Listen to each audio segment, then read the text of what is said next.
here. I got a Eugene teaches me the old school. He teaches me the old school way. Hurting me. All right. So, that's pretty good.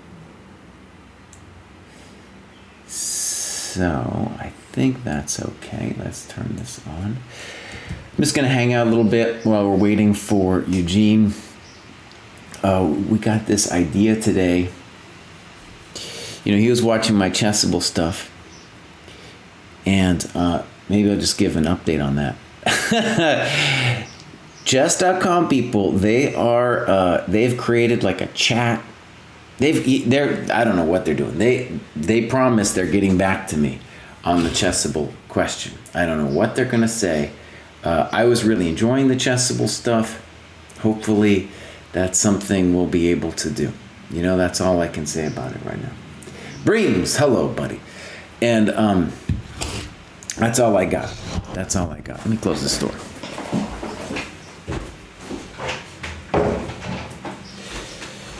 So anyways, you guys might know Eugene Perelsteyn is the master of openings. And so he saw a little bit of my Chessable stream and he's like, dude, I'll play some practice games with you. I'll beat you down. And then maybe you can, you get your face a little bit bloody and, you know, you'll learn from it, you know? So that's the general idea of what we're going to do today. I think, you know, maybe I'll just flip the board and show the position that I think we're going to do here. So, flip board, son. Flip board. Bang. We're going to start off, I think. Eugene will maybe have his own say on this. But I think we're going to start off from this position. And Eugene's, like I said, he's the maestro, and I'm sure he's got various little weapons that he's going to probe me with in a little bit. That's right, Mitch. And I don't know how long you've been here, but I wanted to tell you I got a update from chess.com people.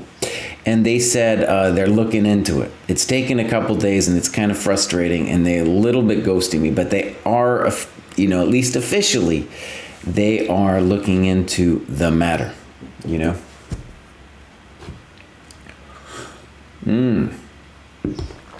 And yeah, I've known Eugene forever. He's got a great website called Chess Openings Explained. Great books, honestly, about openings. That he originally started with Gingiashvili, though really it's all Eugene in those books too. Gingy's a genius, but he doesn't work at all, you know. So Eugene did all the work. Anyways, yeah. So we're gonna play a couple matches, and I've been working on the Chessable, Mitch. Every day I upload a new file. I still have like the cheapo free account, but it's kind of cool with the idea that I can upload one file a day. I might only be able to upload 4 or something. I don't mind paying for it. Whenever I need to pay for it, I'm going to pay for it. But, you know, it's gotten to the point now I'm uploaded enough files that I'm going to have to start really getting in there to review the stuff, which is why I really want to be able to stream it, because I enjoyed streaming it the other day, dude. I really did. Interesting, Mitch. So Chess Opening Explained, that's what Eugene is on about. He should be joining me in a second. Oh, darn it. Oh, I didn't mean to do that. Did I get it back? Oh, I didn't even get it back. There we go. I got it back. Nice. The black and white books. Oh. Cheb Chess, is Gingy toast? Is he dead, dude? Isn't he still alive? Hold on. I had assumed he was crawled into a cave somewhere. I'm going to Google him. Roman Gingiashvili. There he is. That guy was a genius, dude. No, it says he's still alive, dude. It says he's still alive. 77 years old. Yep. That's what I thought. Anyways, yeah. I haven't seen him for years, so in a sense, he's not around. Thank you for the follow. Oh, Sviad Azoria, dude. Very nice. Sviad beat me down once in a big game. He beat me down in a big game. And, yeah, it was actually a very memorable game. It was the final round of Foxwoods 2007. And I just gotten my GM title like the round before. But it was like a money game. It was like a lot of money was on the line. And I can make an excuse that my mind was already like ruined because the goal of me playing all those tournaments was the GM title. And I got it with a round to spare. But then I had to play Sviad, and I mean, I had white too, so it was like, yeah, maybe he was going to outplay me anyway, but there it was.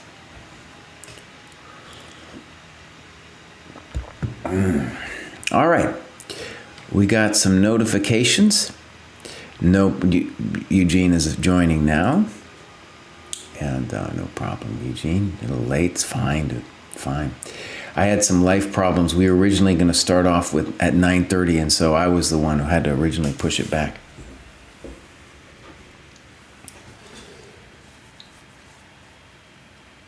Is Eugene's surname right in the title? Good question. If he wants to correct me, we'll get it right.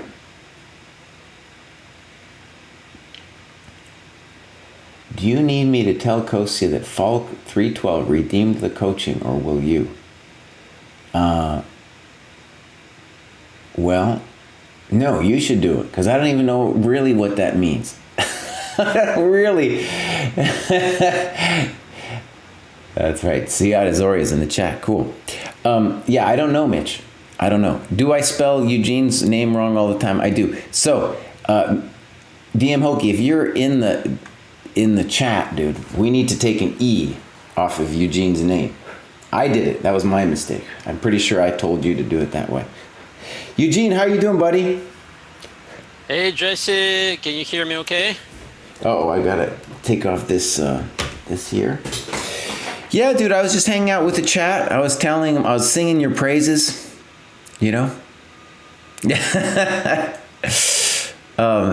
Hopefully this is working. Wait, I can't hear you quite. Say something, buddy. Uh-oh. Are you sure you're plugged in? Because I might be screwed up. Maybe that's me. Wait a sec. Wait, I got an idea. Hold on. Select a speaker. Let's try this. All right, there we go. That's good. Okay, better? Yeah, and Eugene, I spelled your name wrong. I always get it. I don't know why. Oh, we fixed it though, man. We fixed it. Dude, we've got some high-tech people working behind the scenes. It's really just one dude. It's just one dude working behind the scenes.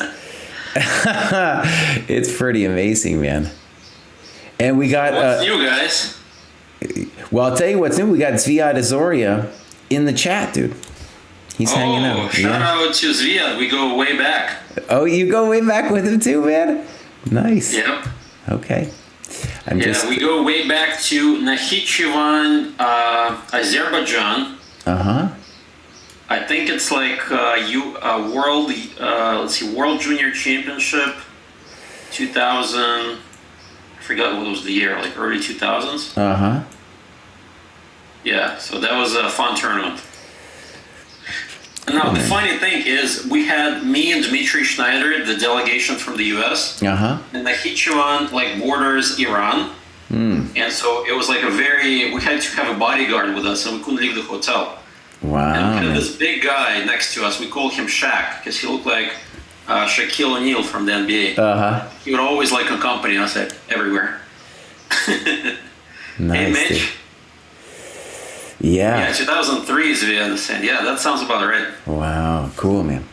Let's see here. I want to adjust you a little bit here, buddy. I gotta do my adjustments. Sure thing. And my adjustments. There we go. That's right there. Great. So Eugene, what I was thinking You're way taller than me here, by the way, in this layout that I got. Maybe I gotta, honestly, I wonder if I can make myself taller. No, don't do it that way, Jesse. Don't do it that way.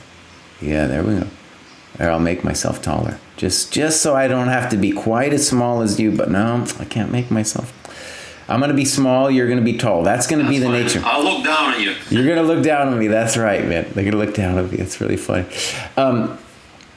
So let me just say, Eugene was nice enough to help me out with my openings training. I have not done opening work really decades, and Eugene is the maestro. So I'm going to try to prop up his website and everything about Eugene while we're doing this. And let me just tell you my idea. Now you're the coach today, so you can just tell me if you want to do something different. But my idea was to have you play white against me in as some kind of time control, and the idea would be we don't finish the game, but we go to some point where it feels to both of us the opening is over. That makes sense. Yeah. And then go back and then talk about whatever it is we want to talk about. Definitely, yeah. I think this is a great idea. Okay, cool. So what I'll do is, the only thing I need you to do is go to chess.com and just log into the live chess. Yep, I'm logging in right now. Yep, I'm there. And unfortunately, the trick I'm going to do is a little hard because your name is so long. Your name is so long, Eugene. But I can do it. Right? I can do it. All right. So what I'm going to do is I'm just going to start us off. It'll be an unrated match, and then we just agree to a draw or whatever whenever we're ready. Yeah. Okay. That sounds good. So Eugene Perel. Do you have sometimes trouble spelling your own name? I'm probably gonna get to that age, yeah. What? Good enough. Okay, how about? Well, the hardest name to spell is my coach, Roman Djindjikhashvili. Oh yeah, dude. Oh yeah, that's impossible. Good luck spelling that name. How about with time control of 5 minutes and 30 seconds increment? That sounds great. Okay, we can change it up. It doesn't always have to be the same. Unrated, and then let's get that Fen going. It should work. Are you ready? Yeah, I'm ready. Bang. All right, buddy. Oh, nice. You got the position right there. Yeah. All right, so let me think what I'm going to do here. He's going to torture me, you guys. We did a dojo talks once. We were talking about the different ways of training with Eugene. It was one of my favorite dojo talks. And Eugene, we came up with the idea of being old school. Yeah, I like old school. And so Eugene's just going to beat me up here. Just going to beat me up. Oh, wow. That move I did not anticipate. This is my new sauce. This is going against my principles here. Okay. In the Ruiz book, he does the one I'm working with. He wants bishop b7 and d5. And I just have a simple idea of how to play this position. Okay, guys, I'm out of book here. Well, there we go, see? And that would be in a real game, too. I planned this to be, to be out of book, basically. All right, I'll trust my gut on this one. Okay. It's probably not maybe the most principled.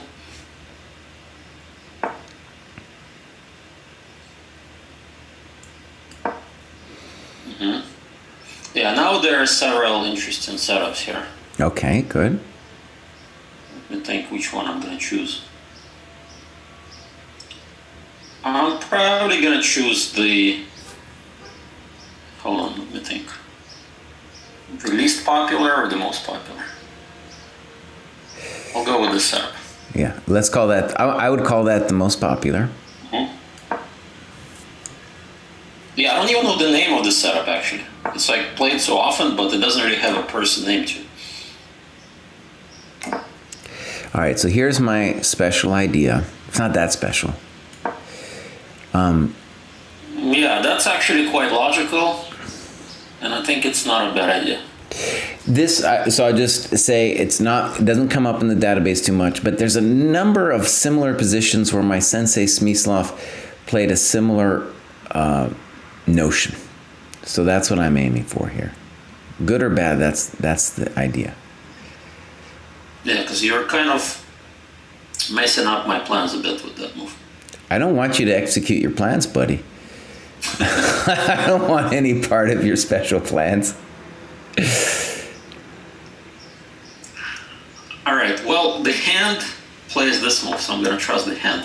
Okay. You know, they call Smysl of the hand. All right, now I have a couple of interesting choices. You only have two, Eugene. You only got two. It's not a couple.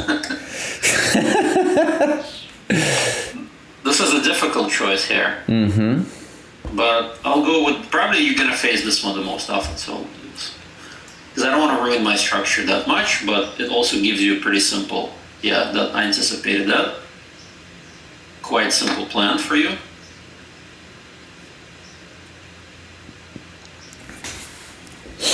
So I'll start with that. Okay, so I'm going to announce that I'm kind of out of book here. Though I didn't do too much prep on this. I believe in Black's position, but I do have to find a good move here. I got Bishop F6, maybe Knight C6, maybe Knight D7. And if I get really fancy, maybe Rook E8. If I'm going to play Eugene style and talk about hands, if I'm going to talk about hands, I guess it would be Knight D7.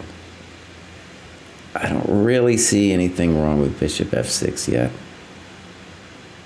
But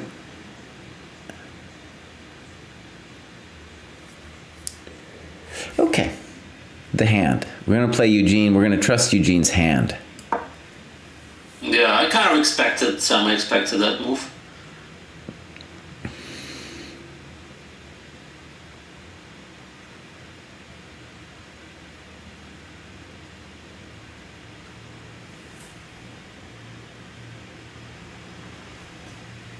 Alright, I'll do this.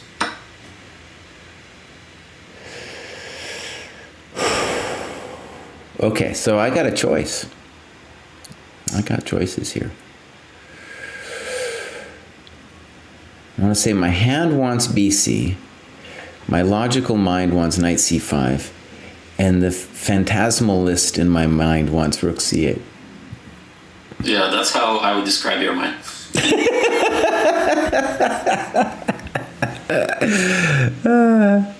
Okay, though, I'm going to spend a moment on this because this is I believe in Black's position in both BC and Knight C5, but I definitely want to think about it a second.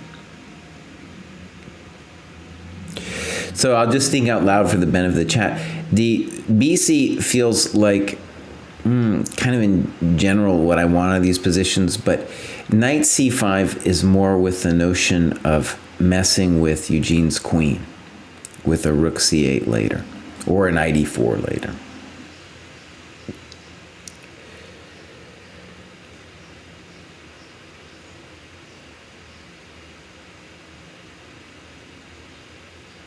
Oh yeah, this is a difficult call. I guess BC, I could also say, well, I'm messing with the queen because it's hard for you to prevent D4 after that too. Oh yeah, this looks like a nice position.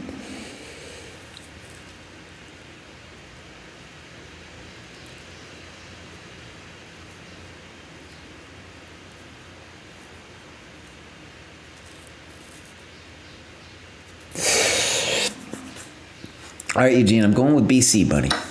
Yeah, that's, I think, the best move.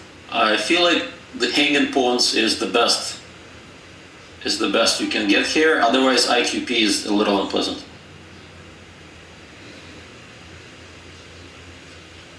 I feel like my queen is misplaced now. Yeah. Which probably prompts me to do a move I didn't really want to do. Don't play Queen E1, buddy. But, yeah, not Queen E1. Where would I want to put my queen? Okay.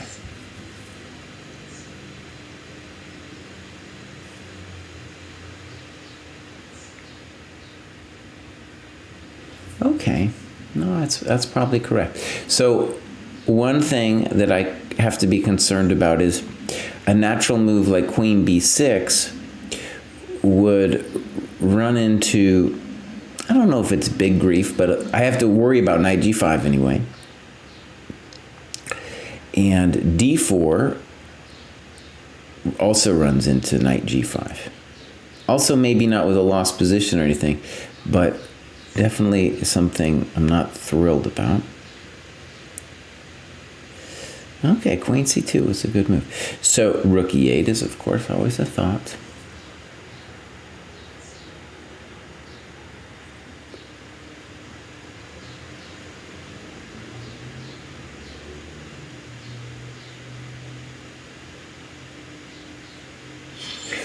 I want to go ahead. The opening is almost over. Now we're doing the middle game transition here. I think here is probably the hardest part, finding the plan. Also just evaluating it, like, this is where Dorfman comes in, Jesse, remember? Okay. Statics and dynamics. It feels to me Black just needs to make maybe 2 or 3 moves to be totally fine. But these little tactical issues are constantly like coming up, like this knight g5 or some other. So if you solve those 2 little issues with tactics, I think Black strategically looks pretty good here. Right. And I think one issue you have too is you want to move the knight on f3. But you don't, at the moment, have any good squares. So you only get a good square if I play either d4 or queen b6, so that enables the knight to move. Yeah, probably. So I need to look at a move like bishop f6 or rook e8. I'm starting, I don't know, now maybe you're gonna, I might have to worry about an e4 as well. It's a little, I don't know if I really worry about it though, because in e4 I can just play d4 and it's like, holy moly. All right, buddy, I'm going with rook e8. Yeah, I thought bishop f6 was actually a very good move too. But obviously you can play it at any moment, so rook e8 still seems like a reasonable move. Yeah, I just wanted the flexibility with the bishop. It seems like I can, I depending on what you do, the bishop might decide to go other places. Yeah, big moment for white now.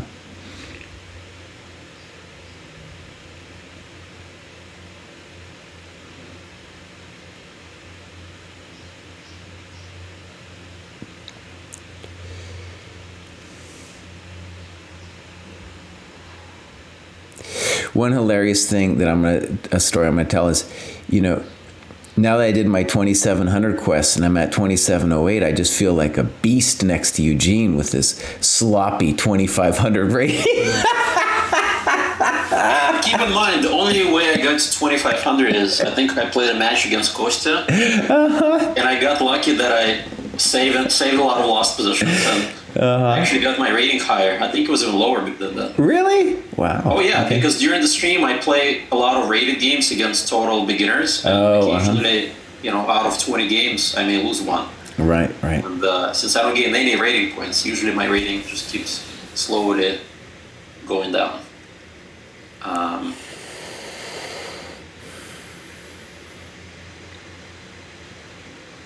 Okay, I think I have a flexible move to my disposal.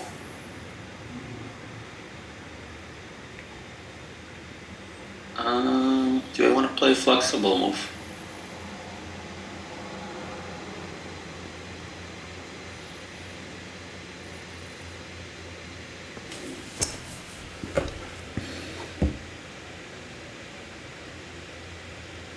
I'm trying now to imagine what that flexible move would be. Maybe b3? That's a flexible move, I guess. I have an aggressive move too, but I'm not sure if I like it as much. Take here.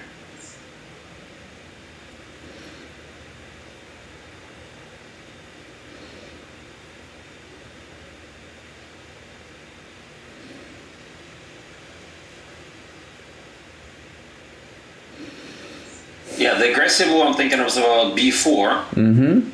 Pawn takes, bishop takes. It feels like I should have compensation. But I don't quite know. Definitely not more than compensation, though. Maybe rook b1, a5, Mm-hmm. knight g5, knight f6, and I'm kind of stuck. Maybe bishop b2, but then you may start getting quick play. So that's where I'm getting stuck in those positions. So it feels, intuitively, it feels like I should have compensation, but maybe no more than that. Well, and what's interesting too from White's perspective is if you feel like you're already worse, that would be, or you might be headed towards trouble if you do like a slow move, like b3, then you want to pull the trigger and make it go crazy, right? Because it does. Yeah, but that's the thing. Like, I can't quite tell if it's time to go crazy or not. Exactly. I'm not sure either. I do know that if White just kind of sits around, you're going to be worse. Yeah, statically, I could be worse. Yeah. That's my fear.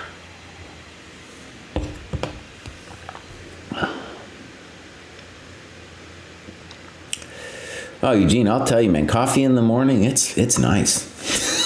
It's really nice, Eugene. I'm a tea drinker. Oh, man. Oh, Eugene, buddy. But I'm into this new kind of tea called the matcha. Have you heard of that? Oh, yeah. Trend. All the health nuts in California have been probably drinking it for decades. Mm-hmm. And I just discovered it. Yeah, this is a really tough decision, guys. Yeah, and let's play a new one after this, or after a couple moves, whenever we want, we'll start again.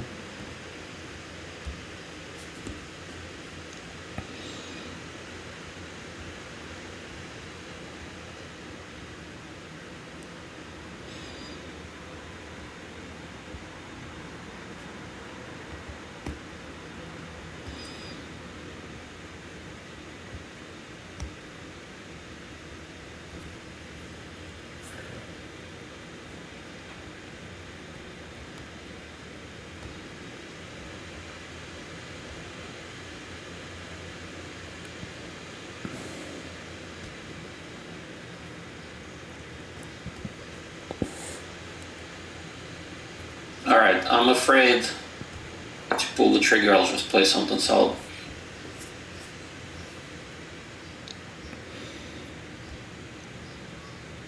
But maybe we'll need to go back and look at this b4 push. Okay.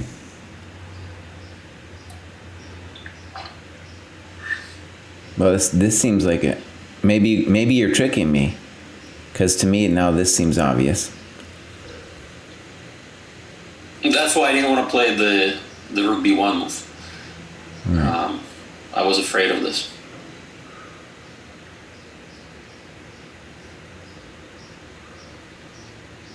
So I definitely don't want to get fixed with a4.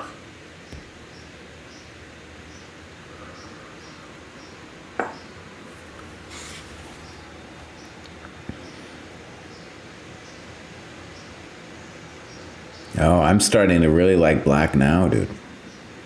Well, yeah, because I'm playing slow. Yeah. This feels like black is getting into that zone, comfort zone in this opening.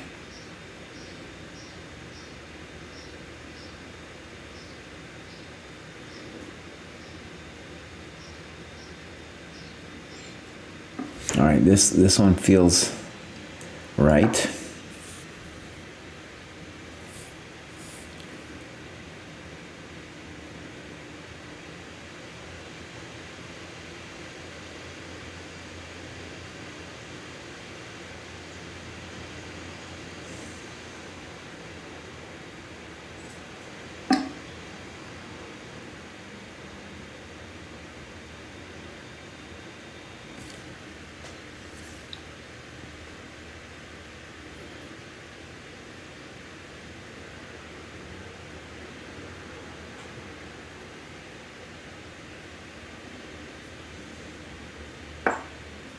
I'll do this, try to be solid.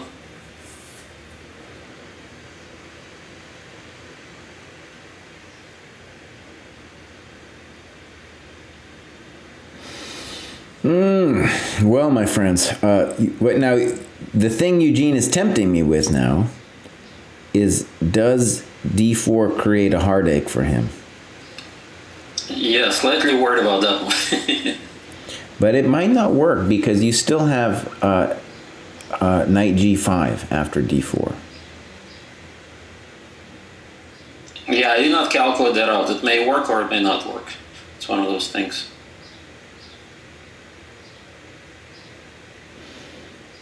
Oh God, you're making me calculate on an early morning? What's going on, Eugene?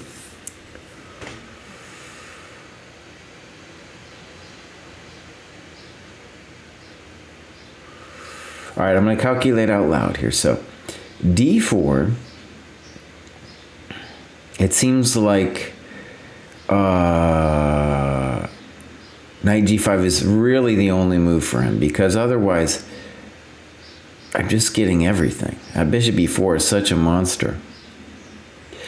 So d4, knight g5, bishop g2, queen h7, king f8. Am I winning or losing? I mean, it was one of the two. It's one of the two. That's all I know. The knight is truly hanging. It's one of the two.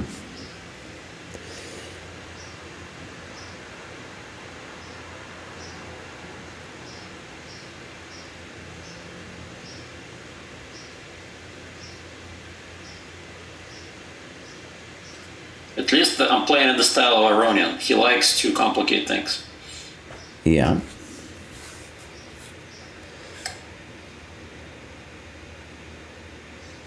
Oh, it's truly madness here. Watch, check this out. d4, knight g5, bishop g2, queen h7, king f8, ed. That was my idea. So that's, yeah, I don't know if it works, but it's really interesting.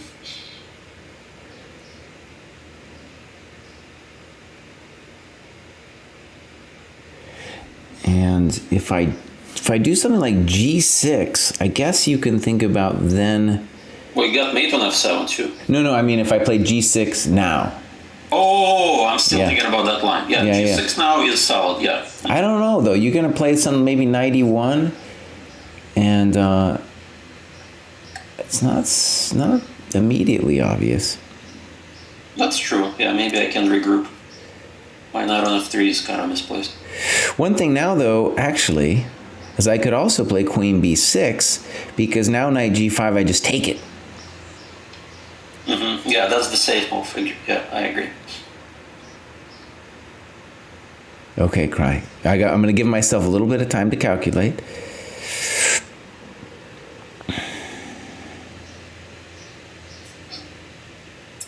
Oh, God. I'm getting that little thing. It's coming at me, man.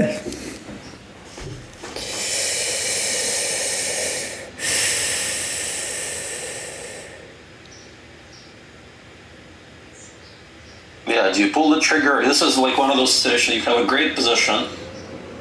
I'm gonna say queen b6. I'm a weenie. Right. I'm a weenie, baby.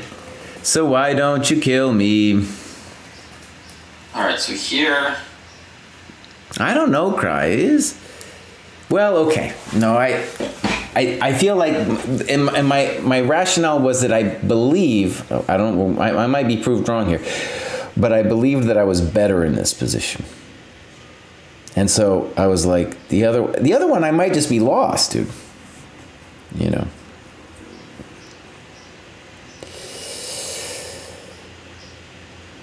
I have tactical issues though, like my knight's a little funky and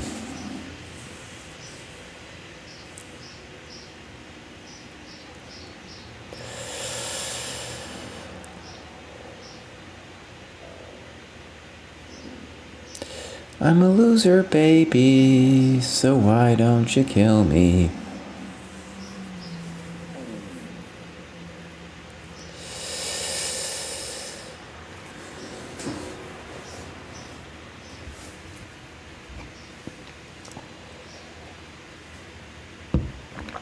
Oh, yeah.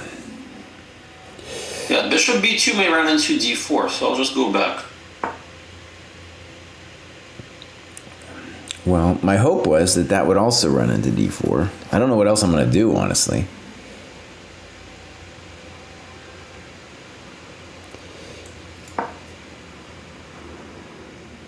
Alright, so here I have this move. Okay. Well, to change the structure. But this would be a good point to stop, actually. Mm-hmm. Right? Okay. So, yeah. Cool. I'm going to offer you a draw, buddy. Complex middle game. Yeah. I agree. All right, so let's analyze it a little bit. Let's analyze the game. Yeah. Let me grab this thing,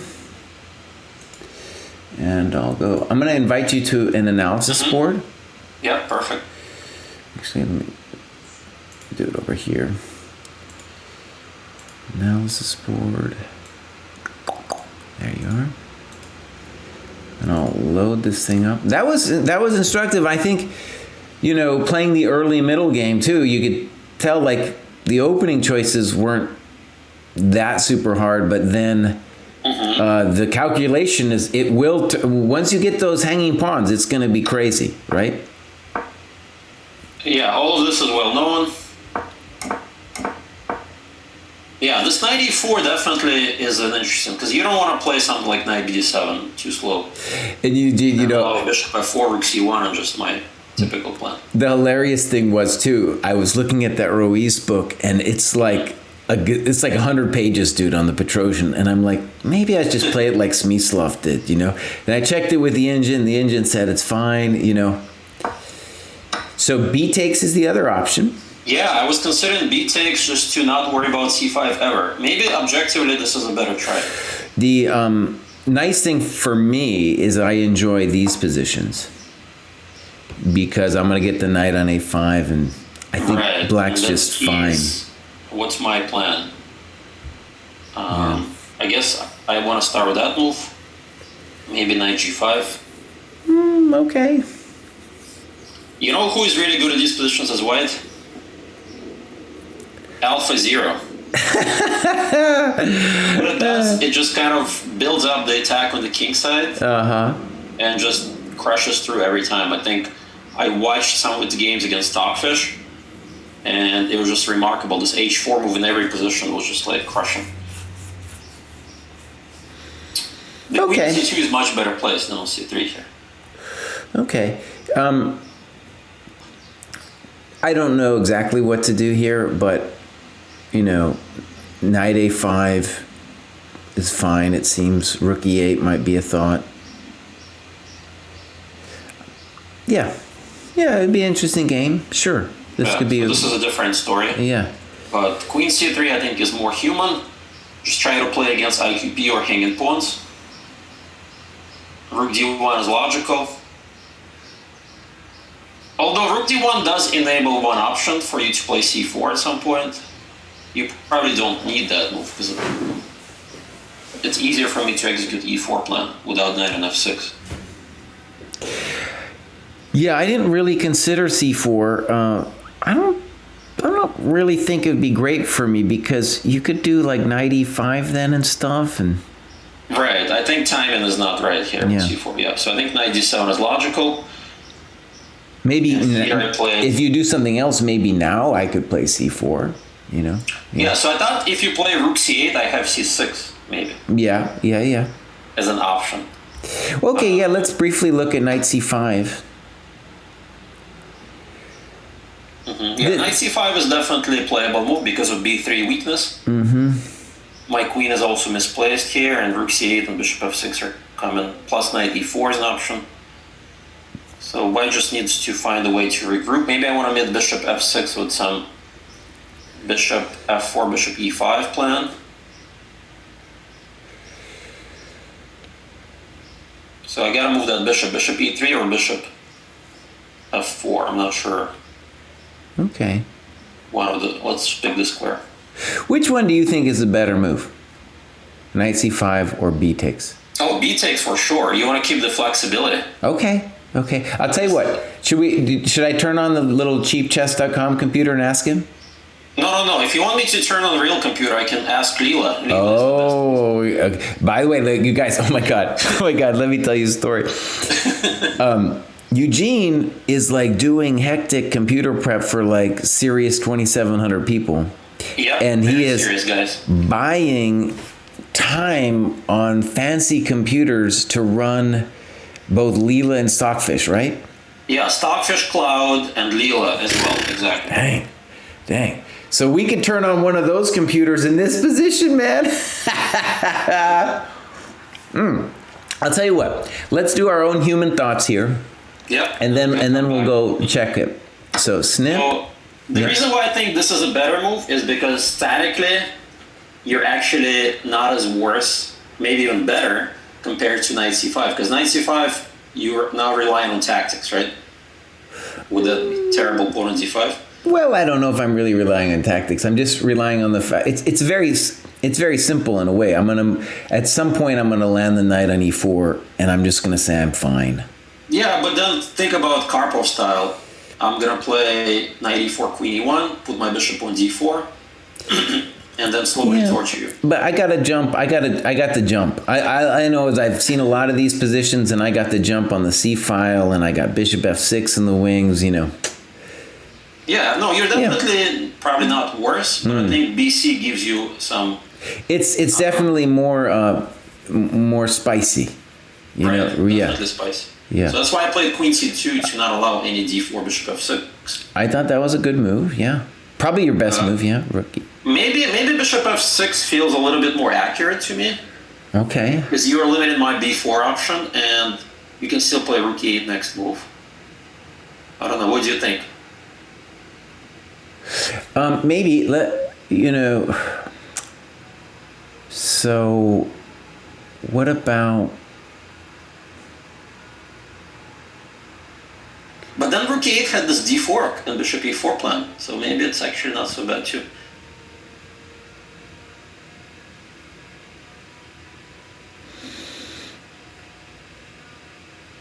Okay. I'm just gonna have to play some like h4. Well, what am I gonna do on knight e1?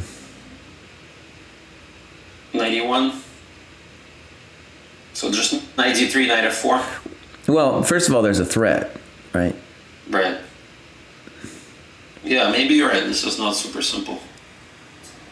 Because you don't really want your knight on b6. That's a good square for the queen. Well, I'm hanging the pawn on c5 too. That's true, yeah. There's tactics. Actually, yeah, how do I solve it? This is a good point. I don't know. You're right. Maybe this just losing the pawn. Doesn't feel like bishop f6 can be a mistake, but maybe you're right. It's concrete.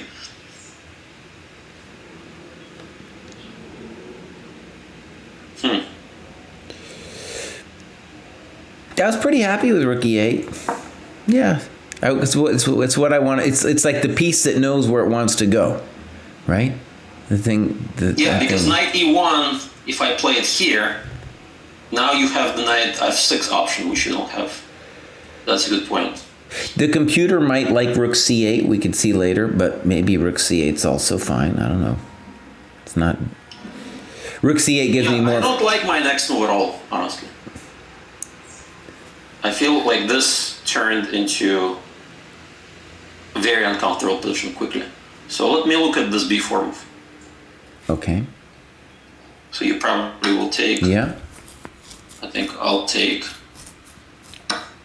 And then you'll probably take with the bishop. And here was the key moment. Feels like right now your pieces are a little bit misplaced. And knight g5 is what I wanted to play. Mm-hmm. Okay, good. So if I play knight f6, I got to worry about bishop b2. Right, that was my idea. And if I play g6, I got to just be like, buckle up, son, because it's about to get hairy. I may just take one. Can I take on d5? So let's try knight f6. Yeah, so my plan was to do this. Mm-hmm. And this feels like what I should have done. But maybe you can just play g6 and say you're just up a pawn. Could I also just play h6? Yeah, h6 may be playable. Bishop f6, queen h7. king f8, and do I have a move? I may have to play knight h3 with idea knight f4, but that's too slow. Actually, you know, a great move after knight h3 is probably g5, because then I cover h8 and take away the f4 square. Yeah, you have the two bishops, which could be annoying. That's true. Yeah, I think h6 is... have alternatives to this line? I don't know. Pull down. It doesn't look good, dude. Takes, check here.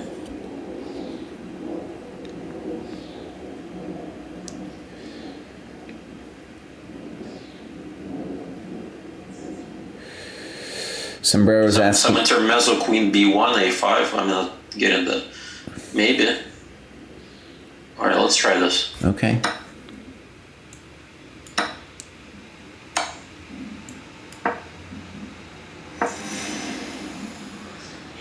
Yeah, that's the move that you typically miss. Queen b1 move when you calculate this. But backwards, quiet moves. But is it such a bad thing? I just take the thing and... Yeah, no, it's probably not bad at all. I'm just thinking yeah, this is completely fine for you, right? That should be a little better, right? Maybe even better, because my e pawn hangs then, right? Yeah. All right, white's probably never going to lose that, of course, but that's a different story. Yeah, you're completely safe. Yeah, completely safe. I agree. Yeah, h6 is a pretty good move. All right, in that case, do I have alternatives? The bishop b2 feels logical. Do I have alternatives here?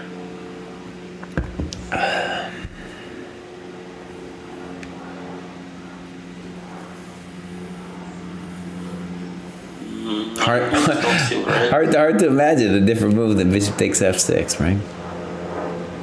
All right, and here is another point. Do I have alternatives besides check? Don't see any. And so this is it.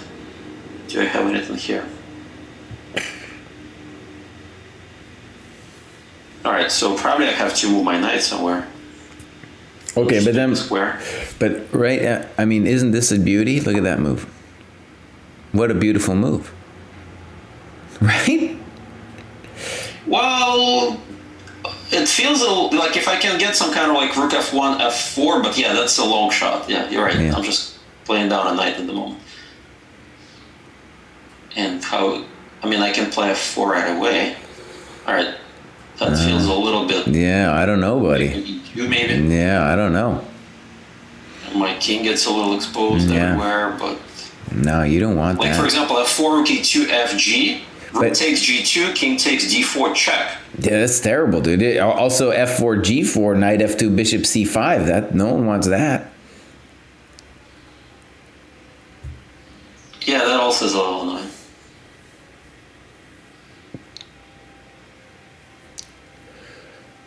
Yeah, if I had a rook on f1, then I would have this knight g5 maybe. But even then, you also have queen g7. Yeah, that feels quite annoying. Queen b1 here, a5. a5. What's next? Take on d5. Take. I'm not better. No. Probably worse. No, you're not better. Yeah, this knight is terrible. All right, so in that case, what's my another move here?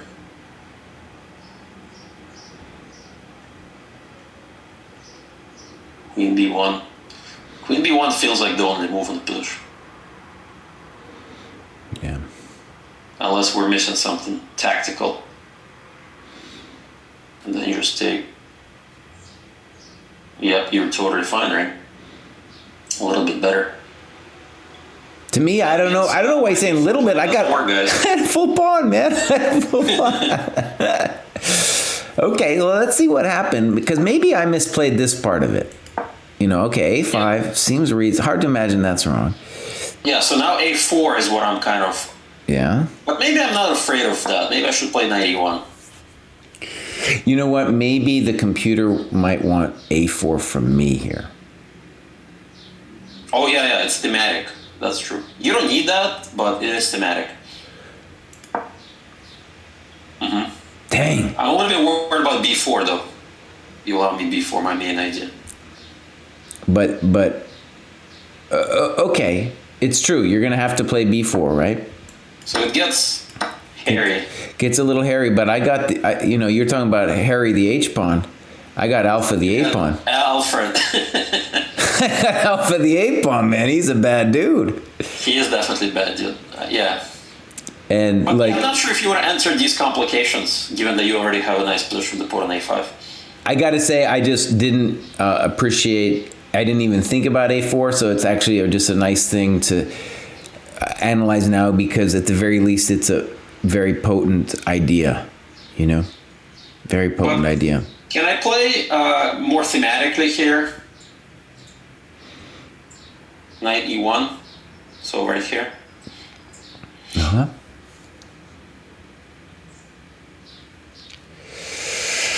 Right.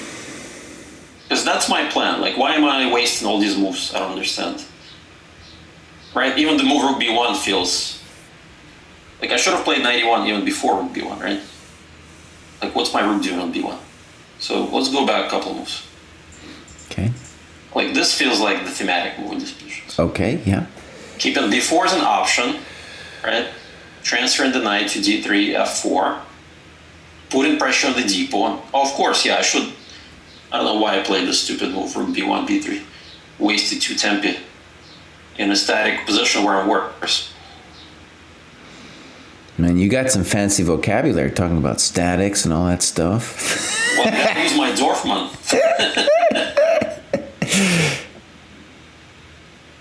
Okay, yeah. And to my human eyes, I would say this is equal, but I'm going to guess that the computer's going to say black is better. That's my guess. But my that's a strong statement. Black is better. Well, I guess it's going to say it's equal. Okay, we'll check later. I'm assuming like my human move would be knight b6, but it might have some fancy move, Knight b6 feels actually wrong to me. Unless you, like... Because your king side gets weakened, no? A little bit, knight b6. I feel like knight should go to either f8 or f6. Queen goes to b6. Yeah, maybe knight f6, queen b6, a5, and put the rooks somewhere like c8, bishop on f8. Yeah, actually, and let's just say this is actually, if we're talking about learning the opening, this is like a typical decision I would have to make, right? Where it's 1, 2, 3, and I wouldn't normally not even consider knight e5, but I know we're going to look at the computer, and that's the kind of weird computer move that they might come up with. But the human moves are all these three, right? Yeah, because you're going for a certain setup that you're not quite there yet, right? And typically queen is on b6 in these setups. Pawn is on a5, and then the knight depends, either on f8 or on f6. So the problem was my issue with knight f6 was, what about bishop g5? Yeah, it's concrete. And the issue with knight f8 is, let's say I get to e6, which is where I'm going, and then you're going to play e3 anyway. Mm-hmm. So that's why knight b6 was my intuition. But after knight f6, bishop g5, queen b6, takes bishop f6, b2 is a little weak. Okay, so, but that requires some calculation there too. I was thinking that you would be able to equalize by taking and then playing bishop d5. See? Right. Yeah, maybe. Maybe more than equal. I don't know. Probably not more than equal. But also, like, what's my threat after bishop g5? Just play knight d3 maybe? Well, to play bishop f6 and yeah, knight d3 and to talk to the c pawn. Mm-hmm. Yeah, knight d3, knight f4. Yeah, that's probably what I want to do. All right, in that case, maybe you can play knight f8. Nah, I don't like knight f8 too much, I gotta say. Knight f8, knight d3, queen b6, knight f4. I'm coming around, Eugene. I think knight f6 is... We'll ask that feels like the most human, right? All right, so now, what did I want my knight to go to d3, but so I'm going to start with that. The other thing I'm realizing here, too, is maybe I just play h6 now. Mm-hmm. That's definitely an idea. Yeah. Get the bishop pair. There's questions involved, like h6, bishop takes, knight d3. Then you probably have time for queen b6. I don't have b4. I don't have any specific tactics. I mean, I can play knight f4 and just get the d pawn again. Mm-hmm. And there, definitely white should be okay. So yeah, maybe some kind of... Yeah. Always hovers around some kind of equality. Okay, yeah. All right, let's ask your computer, bud. Tell us what it says. All right, let me ask the Leela. All-knowing. Leela is very good positional chess, whereas Stockfish is definitely better at tactics. And Lanehouse, you're asking about rook c8 here. Yeah, I think rook c8 is probably also a move. h6 is more just like, if I can do it, it's nice to snaggle the bishop and get that beautiful... My rook wants the e file anyway. As I anticipated, Leela is not a huge fan of the move d5. So let's go back here. Oh, it doesn't like d5. Uh-huh. Well, because I know that it doesn't like these structures in general with CD, ED. Interesting, yeah. So that's what I want to understand. Because remember that Alpha Zero was beating Stockfish left and right in these structures. And Leela is basically like a little child of Stockfish, right? I mean, oh, it's fascinating. Because, you know, Stockfish was saying d5 is fine. Yeah. Interesting. All right. So first of all, g3 is fine. Yeah. There are other moves, but g3 is typical. And so bishop g2 is fine. Castles is fine. All of this is fine. And knight e4, Jesse, is only move, by the way. Only move, all right, then. Moves are maybe slightly worse. Only moves, all right. Only one that maintains equality. So your Smyslov guru, sensei, is definitely knows what he's doing. It also feels to me this is the right strategy here. And of course, as we anticipated, maybe BC is a little bit, but that's a different game. Yeah. It's a different game. Queen takes c5 by far the best move, right? And this is the first sort of major decision you had to make after rook d1. Mm-hmm. Position is definitely equal. And knight d7 is the best move.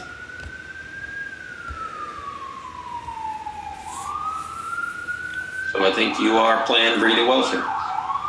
And basically every move says equal. Uh-huh. Every move is equal. So my move is fine, and guess what? Once again, BC is much stronger than knight c5. Nice, okay. Because again, knight c5, bishop e3, and then I get the slight annoying pressure. So here we go. We're pretty much playing perfect chess here. Dang. Position is equal. Queen c2 is best move. Uh-huh. All right, and this is a big dilemma for you, right? It's rook e8 is the best move. Dang, dude, dang. This is the most flexible and best by far. Dang. It still maintains equality here. Wow, I can't believe we're so good. And of course, knight e1 is the best move. Uh-huh. So my intuition kicked in much later. Because I knew this is the right plan. I just was wasting all this time on this b4. Mm-hmm. But I want to check, because before it says it's not a bad move. I want to understand why, right? Okay, yeah. Because we kind of came to the conclusion that it's not that easy for white to handle. And guess what? Knight g5 is a playable move. Okay. And now, after knight f6, bishop b2, h6, we're basically monsters here. We got this line right. Dang, really? And now bishop takes f6 is slightly worse for white. That makes sense. Knight h3 and your move g5, and white is kind of fighting for compensation. Uh-huh, uh-huh. Wow. Bishop takes f6, queen takes f6, Best move is Queen H7 check, King F8, and here's where I was struggling. Yeah. Well, yeah, apparently. Oh, wow. I saw this idea, but I couldn't quite make it work. You insert this first, and then you go here. And I saw this idea, but I didn't believe in this idea. But the thing is, it's nothing special. Right? I'm going to get the B7 bishop.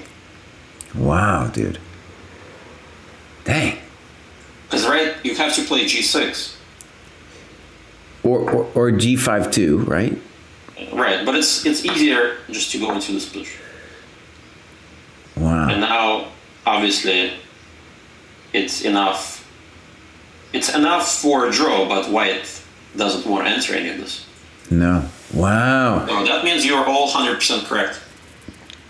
And let me just say for chat, the genius of Rook AB1 is you have to get out of the Queen A1 business. The tempo, yeah. It takes it one tempo, yeah. Wow. So basically, all of this is bad for white because of this, and therefore B4 is bad. Dude, I'm going full Dunning-Kruger now, man. I just feel like I'm a genius. You're a genius. I'm full Dunning-Kruger now, Eugene, man. So, by the way, B1, I'm still within equality if I do play 91 move. As I anticipated here. Remember I said I should have gone back to this plan. And I feel like B3 is when the advantage, advantage starts slowly shifting. Tiny, tiny bit. Tiny, tiny bit. Oh, here you have some really awesome moves. I mean, bishop f6 is what you played. Yeah. It's definitely not a bad move. But here you have so many interesting moves. I really like that a4 move, man. One of them is this. That's a new idea. Oh, yeah, okay. Get into the six. That's not quite typical in these positions. Well, what's even the idea, boss? Let me try to figure that out. I have no idea why rook a6 is a good move. So let's say I play something normal, like bishop b2, right? I'm guessing it's queen a8. I could be wrong. Queen a8? Yeah. Queen a8, dude. Beautiful restructuring. Wow, man. Symmetry with the queen and the bishop and the rook all working together. I like this. Okay, hold on. Let me just try to wrap my head around this. So let me just play a move, say knight e5. Yeah, now I'm seriously worse. You just execute your main idea. Wow. You see, your rook's coming to e6, e2 is weak, everything is falling apart. How about that? Dang. Yeah. Just knowing the idea itself, guys, in these structures is amazing, because that's not typical. That's not a typical move. The other move is rather simple move, which I thought you will play. It's queen b6. And what is where what I've been taught, at least, put the queen on b6 in this structure. And it's like what, black is a little bit better or something? Just a tiny bit better. Like white can play e3, white can play knight e1, white can play bishop. And what does it say after 13 a4? 13 a4 probably is gonna say equal, I'm guessing. Yep, knight e1 equal. 91. b4 also. Oh, okay. Well, after b4 it slightly prefers black here. Yeah. Just only a tiny bit, but it's not like crazy. But yeah, I like knight e1 more because b4. Yeah, 91. I have to admit, I didn't. You're not really doing that much damage. I got to deal with my d5 pawn. I got to deal with the d5 pawn. So to me, your move made a lot of sense. And I think somewhere around here I made a mistake. Yeah, e3 definitely is wrong. So it does like knight e1.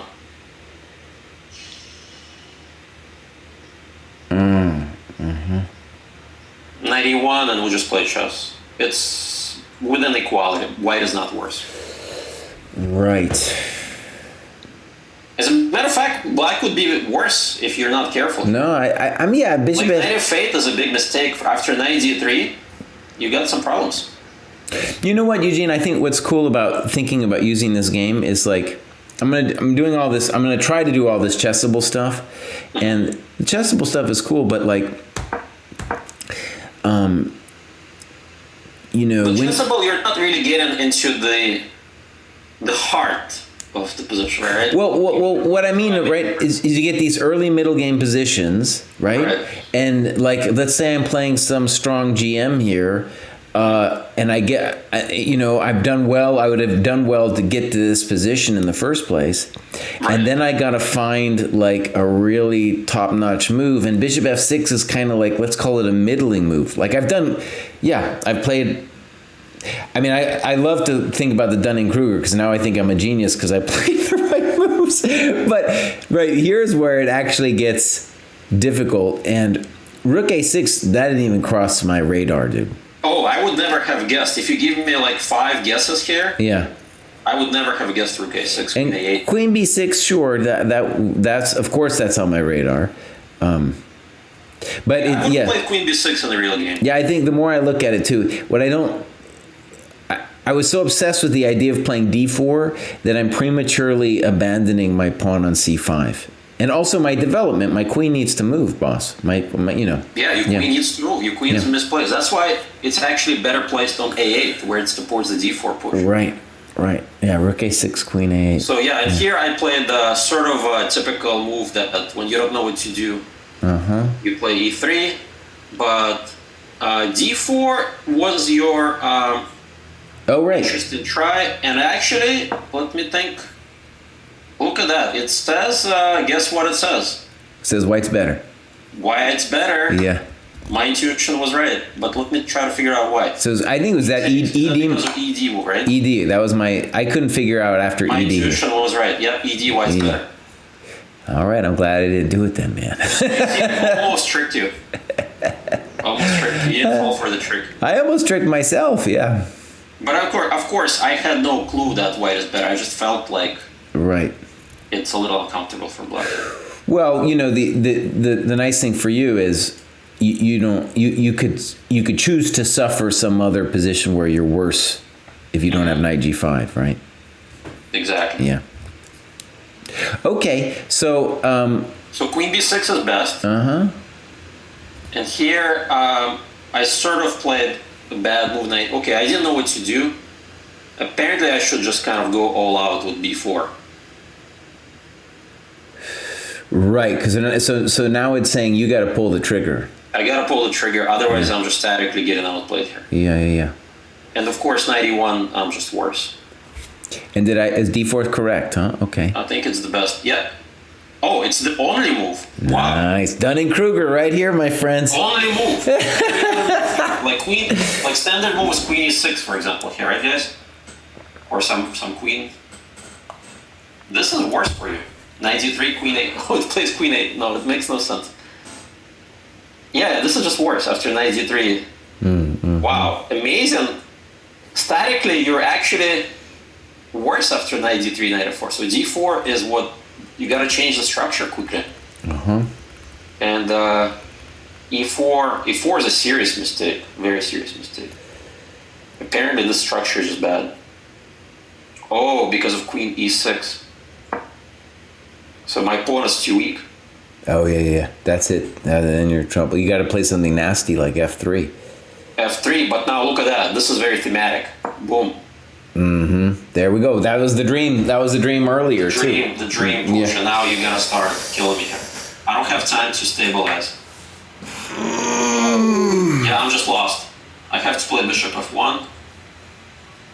Right, I'm getting outplayed here. To try to cover c4. And you can just, what can you do? Bishop a6.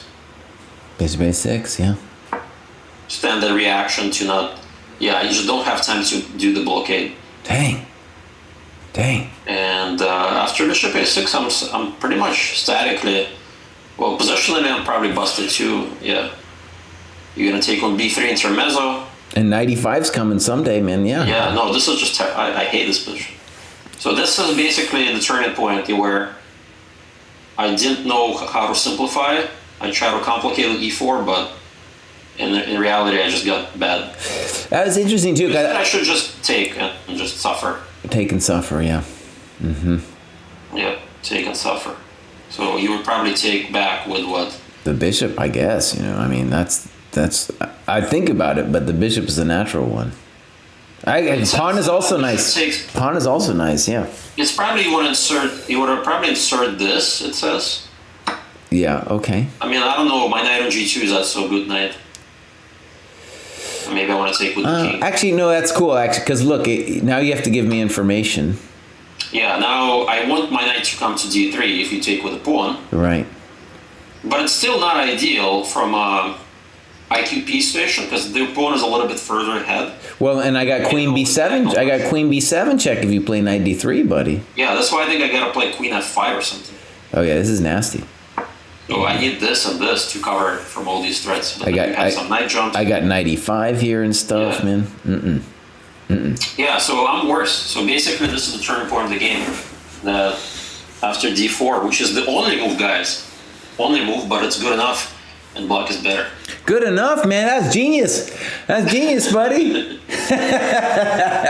I'm really impressed by Jesse, because Jesse had a lot of tough decisions to make.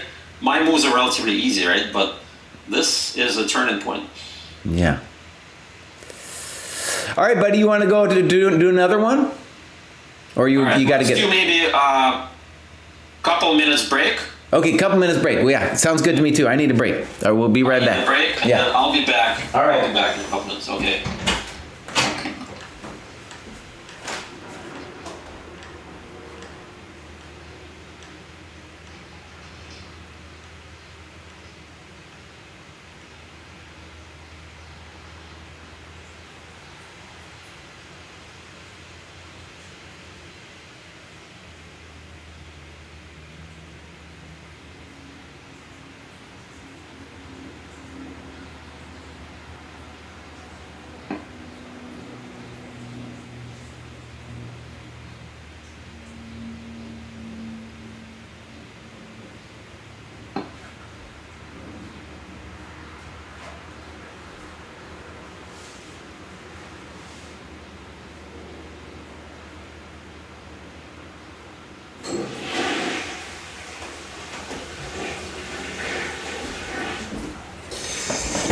Yeah, you guys, that was really intense. Oh, I gotta put on my fancy glasses here,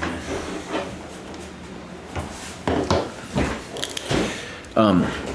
Really intense to this brave new world that Eugene's part of with the heavy computer analysis.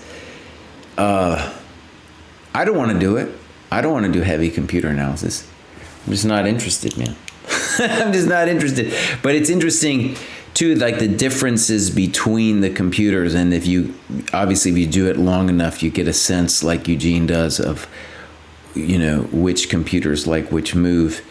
And it's almost good to have a computer that might be good to have a computer that does things that the other computers don't, just so that you end up with different opening prep, So like the Stockfish 13 that I'm using is the most basic in a sense, in that it's the most common. I'm guessing, like everybody I feel like has that, whereas not everybody has the fancier. I mean, they're all mostly free. So this is the old school way. We are talking about the old school way was, you have a coach and he plays against you. And then if you have sometimes you flip the position. Like if you think you're better, and then or you're worse, then he'll flip and he'll play your side, that kind of thing. That's what I meant by the old school way. No, not the computer thing was just checking us at the end. The old school is for us to play it out and talk about it, and for him to beat me down. And luckily, I survived. I survived round 1 against the coach. I survived round 1. Actually, speaking of that, I am going to I'm going to get round 2 ready. And we can switch it up with the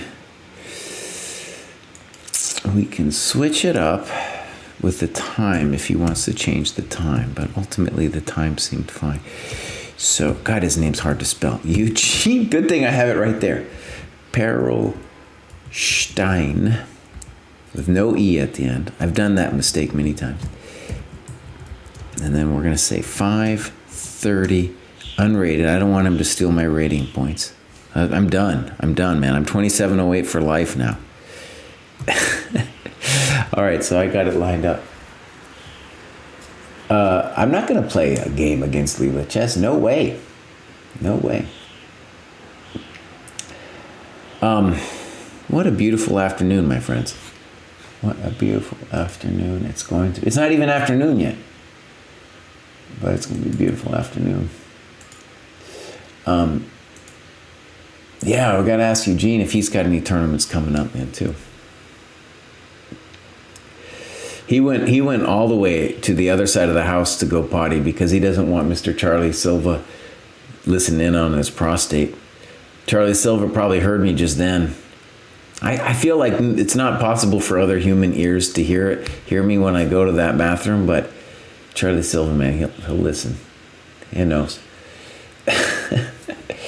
Dude, Artur Nixon, he crushes me, dude. He crushed me that one match, like a gazillion to 0. I get a little notification that he's playing Blindfold Blitz with his subs. I don't know how I got that, but I got it. Let's see here, where I got this.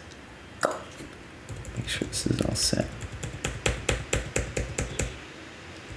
Jeez, Louise, Mr. Badleys. There we go.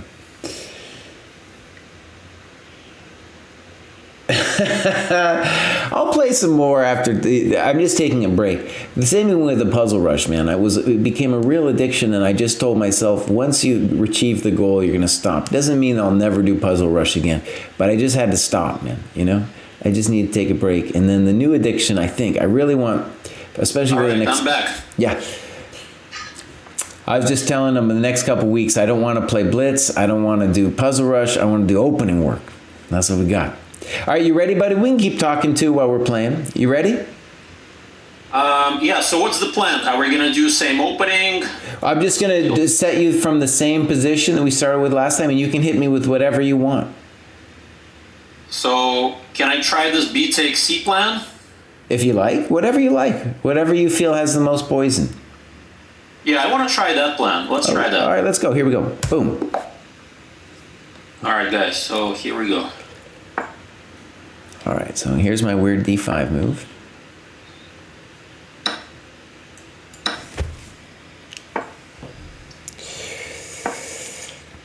All right, so let's go for the most popular setup.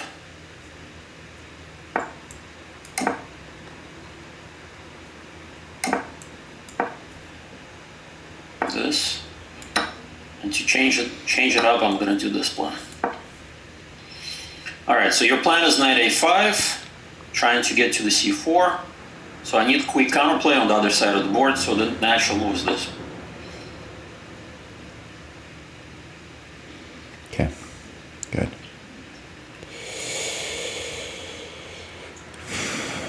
Yeah, I'm such an old guy, Eugene. I don't always believe in Harry the H-pawn. This is one of the cases I'm not sure I believe in the dude. Then we need to study with you Alpha Zero games. I'll prepare them for you. I need to, I don't know, what's the right word? You know how Magnus Carlsen said that's his favorite player, Alpha Zero? Uh-huh. And then in every game, he pushed Harry the H-pawn, and then he won.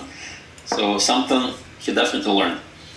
All right, so knight a5, so clearly you're not impressed by White's attacking chances here. I also just have to move the knight. It's totally terrible on c6. And the only reason to leave him there would be to prevent knight e5, but it doesn't seem like you're going to play knight e5 after you play h4. Yeah, so now I'm debating between h5 or flopping somebody on g5 or just developing the bishop f4. Yeah.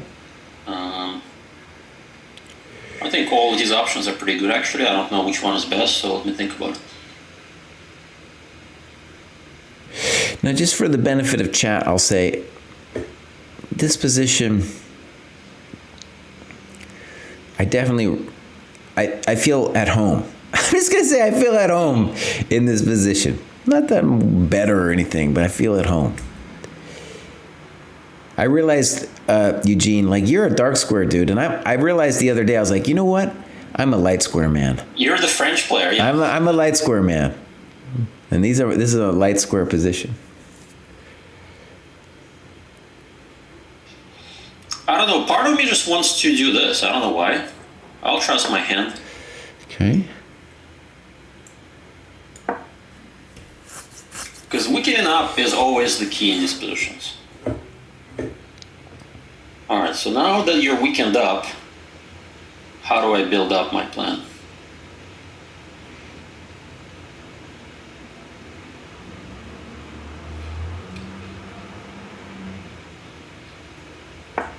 Whoa. All right, I gotta admit, I didn't see that one coming. The knight did its duty.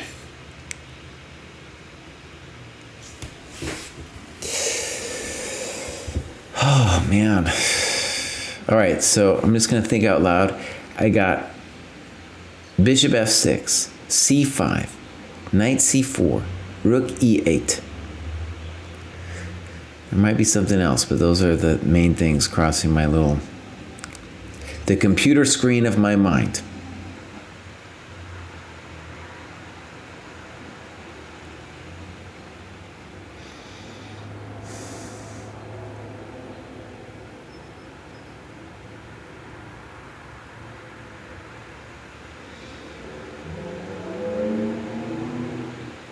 So I guess the way I would try to solve it is like which piece knows for certain where it wants to go.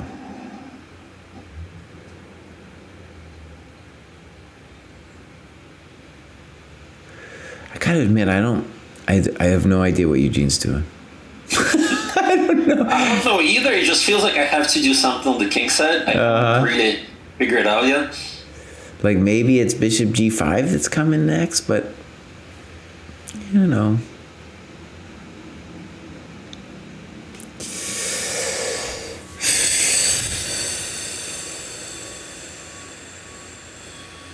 So rook e8 and knight c4 seems similar to me.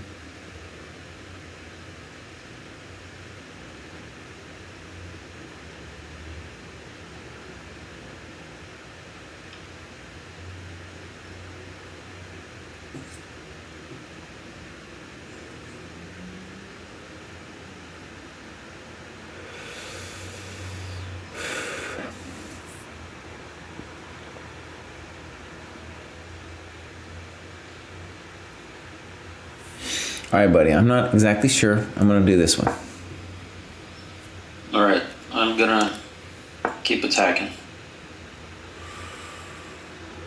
And I'm just going to admit, I didn't really think that was going to be a big thing. No threats yet, so for now you're right. But something, I have to do something.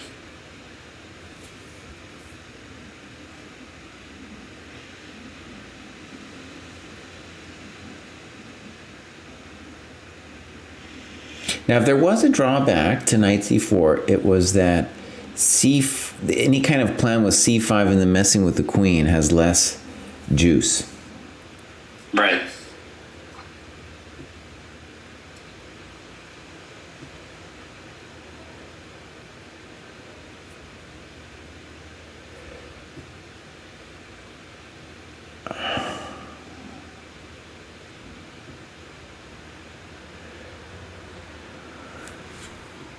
All right, I'm just gonna keep on light squares, baby.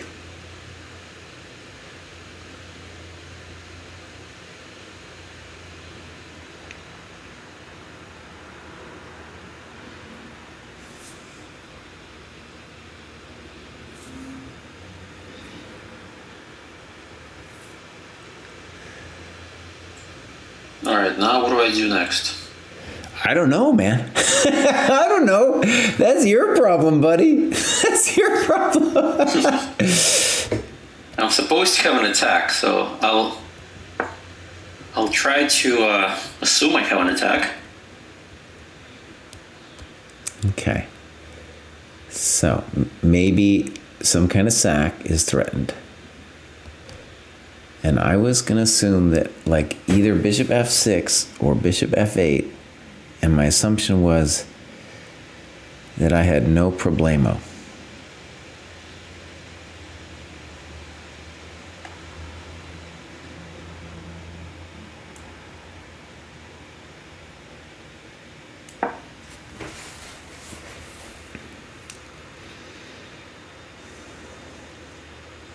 All right, so sacks don't work.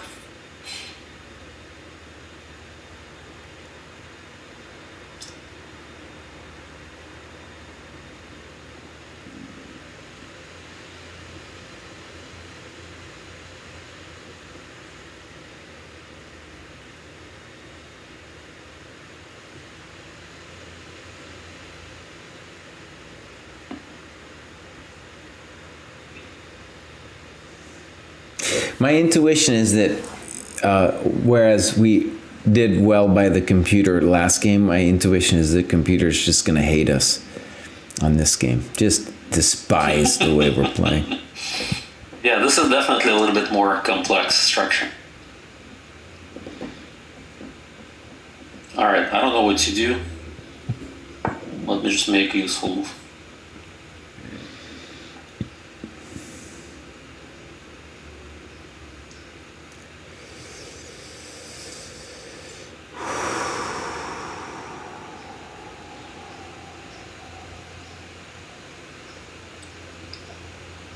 All right.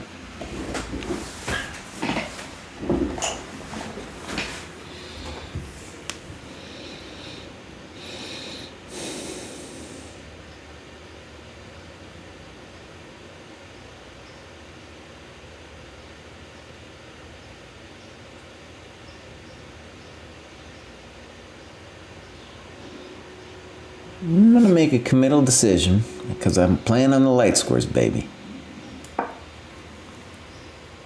Yeah, I was actually hesitant because of that move. Maybe I should have traded on g6 and not allowed that option.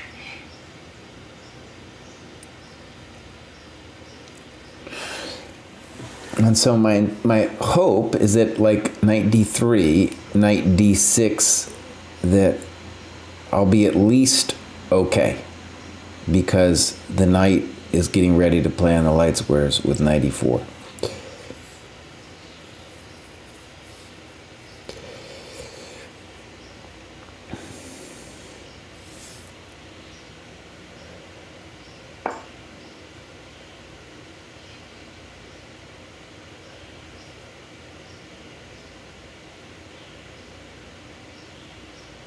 Good move.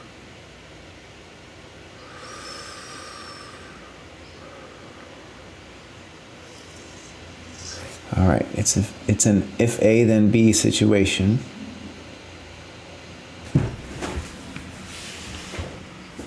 So let's just say the obvious. Eugene's going to try to talk to me over here. He's saying, buddy. He's saying, buddy, I got some light squares.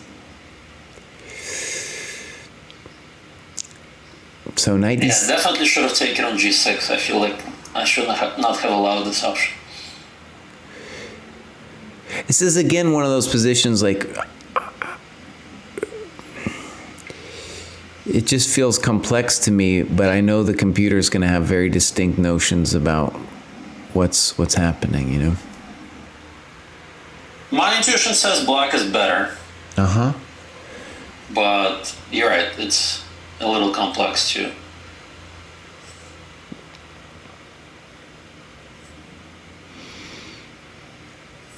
All right.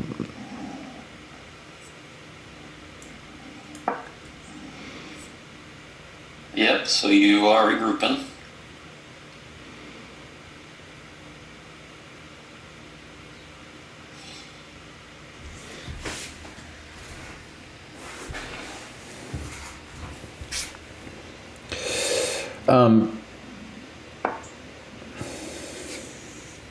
Okay. Sombrero is asking what does it mean to play on the light squares, and really, you know, Eugene plays, for example, the King's Indian Accelerated Dragon, and there you're fighting for some key dark squares. Here I'm fighting, in the French, I put my pawns on light squares, and I'm fighting, you know, in general for those light squares.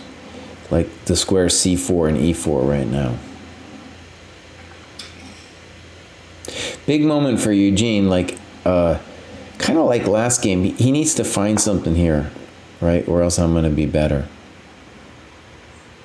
Yeah, I'm just trying to do some Petrosian overprotection here. And that's a good move. So if I play queen d7, then he's got bishop g4. And after rook d1, he has more of a hope to play things like c4. That's my hope, to have that option at least. Oh yeah, okay. So this is a good practical question for me.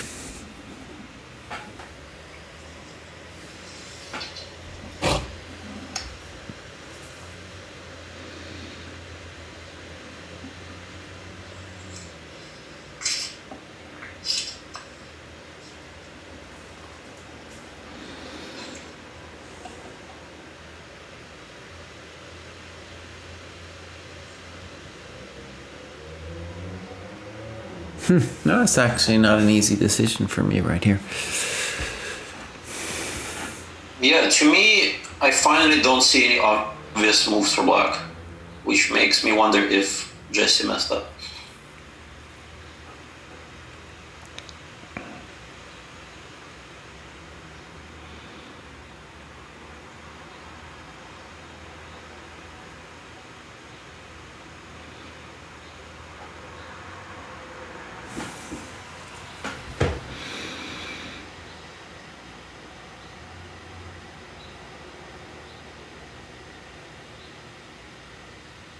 But obviously the position is still pretty complex. I still believe in black. I do think I have to find a good move. Mm-hmm. I definitely think that's true.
Okay, this is hopefully at least an interesting idea.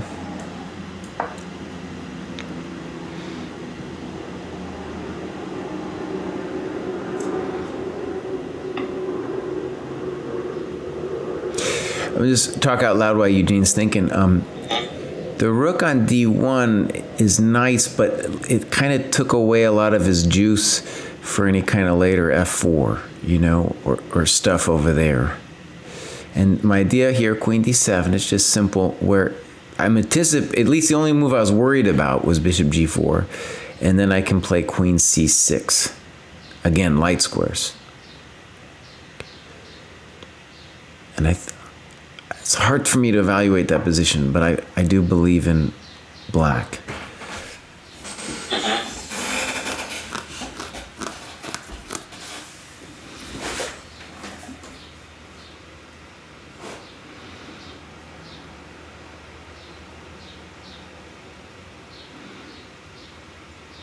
Oh, I'm going full Dunning-Kruger here, buddy. I'm feeling it with that bit. Look at that thing. Dunning-Kruger's in the house, man.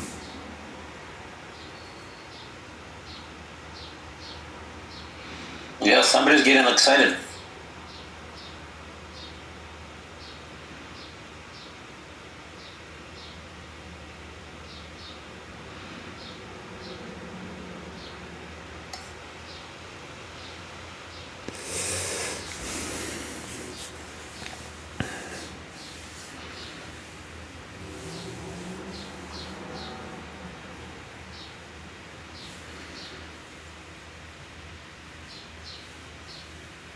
All right, I have bishop d2. No one wants to do it though, do they, Eugene? No one wants to play bishop d2. It's the kind of move that doesn't quite feel like I want to play. Yeah. Although, granted, probably not. I'm not worse.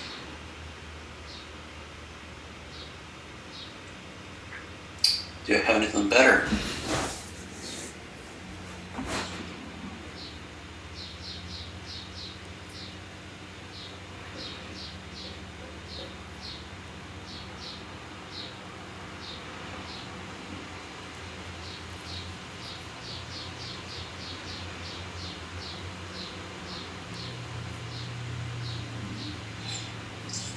Alright, I have a move that's kind of growing on me. Uh-oh.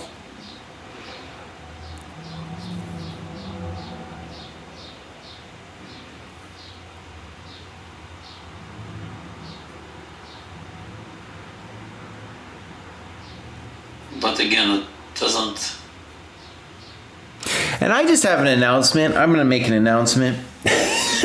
When I'm studying like the Ruiz book or I turn on the computer, it's always like, oh, this is just, it turns into some equalish position. But then we play a real game with this opening and you get this really fascinating, interesting positions, man. These are just, I mean, who knows what's going on here, man. This is just interesting. That's my announcement. Sorry. That was a good announcement.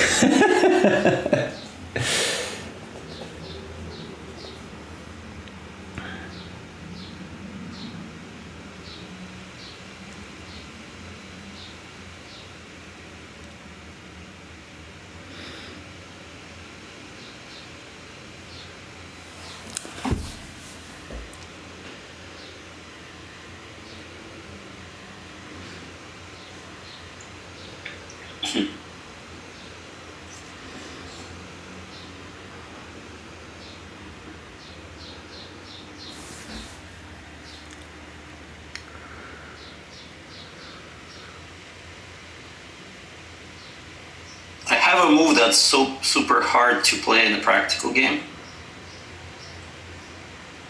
but I still want to make it work.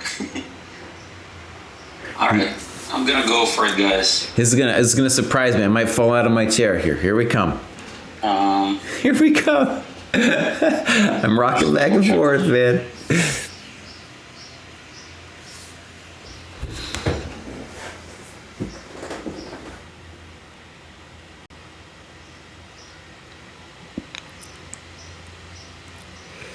What does he want to do to me?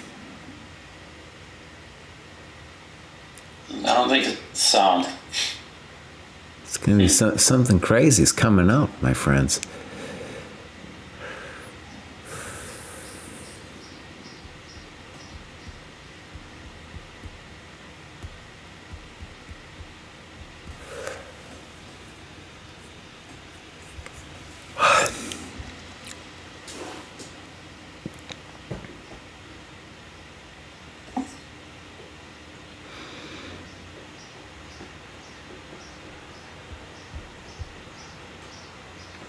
Yeah, I'm still thinking about...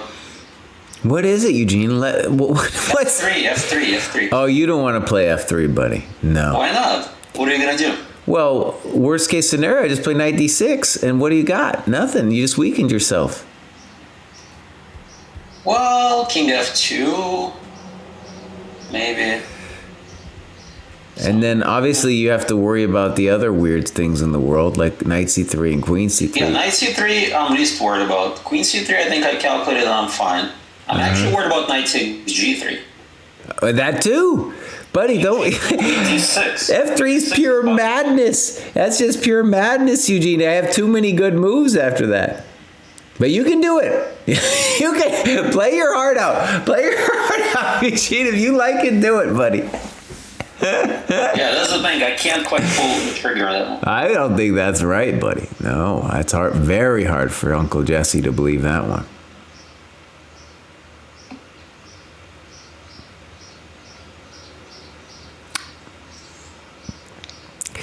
I get where he's coming from. This is what he's thinking. I'll just say he wants access to F5. That's ultimately what's driving his madness. is my knight on e4 is scratching him. It's scratching him. He's like, get out, get out. And he's like, no, I'm not getting out.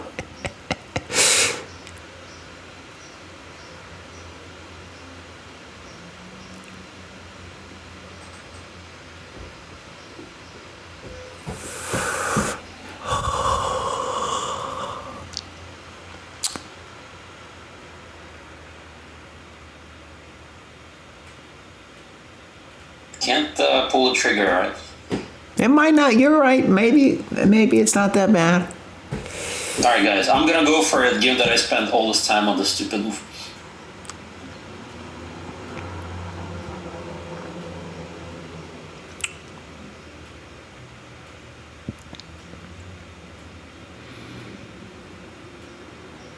Wow. It's really hard for me to believe it.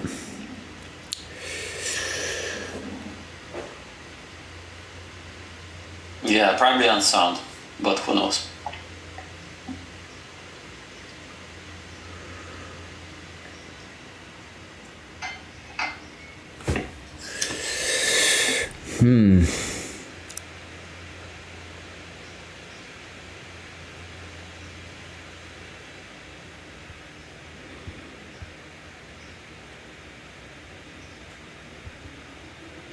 Yeah, it got super tactical super quickly. It always does. Anticipate that. It always does, man. Yeah.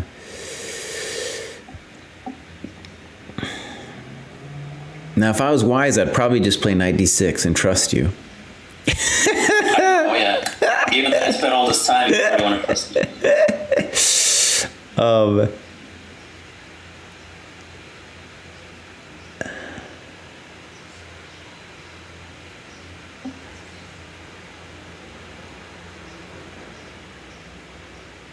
Oh yeah. So the thing, knight g3, king f2, queen d6, rook g1, maybe some weird thing like knight h5, but then you could play knight f5. Yeah, I have some intermezzo. I don't know what's going on there.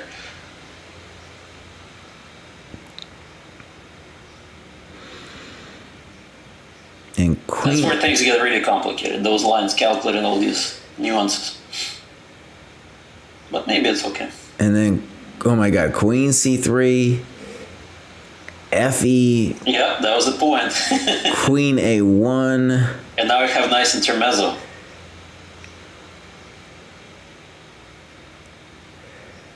I assume bishop b2. Or e5. Yeah, I wasn't sure. E5 may be even better. Then you're kind of locked in. So maybe f3 is not so bad. No, I think it's terrible, buddy. All right, I'm just gonna play this knight d6 then. I do believe in black's position. Ouch. All right, so I wanted to just play a consolidating move here. Oh. I'm gonna admit that's a little bit of a surprise. Well, I didn't see what else you did.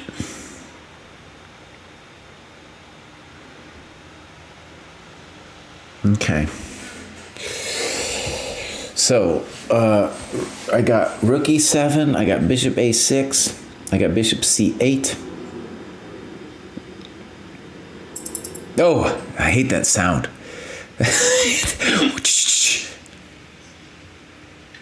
What did they say in the Matrix? You hear that sound?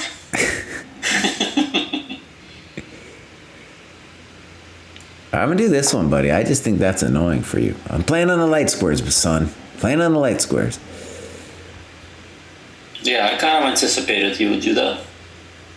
I'm so predictable.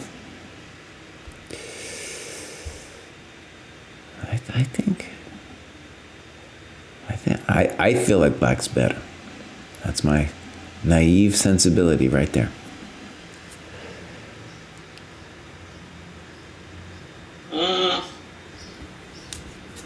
Maybe.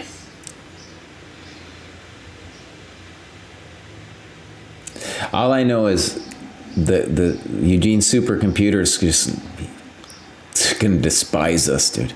He's gonna despise us. Or she. I think Leela's a she. Maybe it's a shame.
Mm-hmm.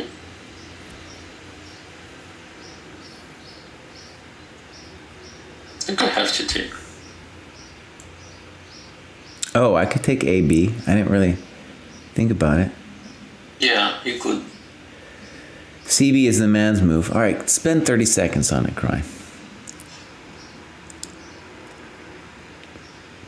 The reason AB is interesting is then you have to worry about weird bishop A4 stuff, but I really wanted to double. That was my dream. All right, I'm sticking with the dreams. I'm afraid you might do that.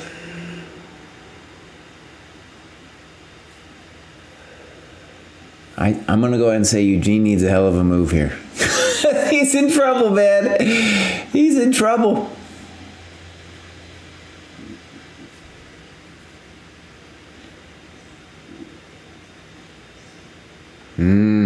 Oh, Eugene, buddy. It's not looking good, dude. You no puedo mover, buddy. You no puedo mover. Yeah, I almost have to play super defensive chess now. It ain't gonna be pretty, my friends.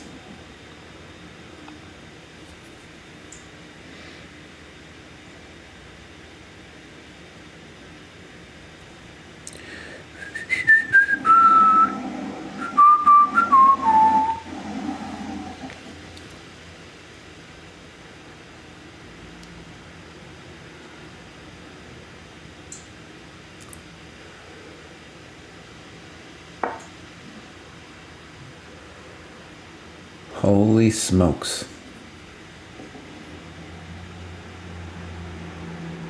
Yeah, this was bad.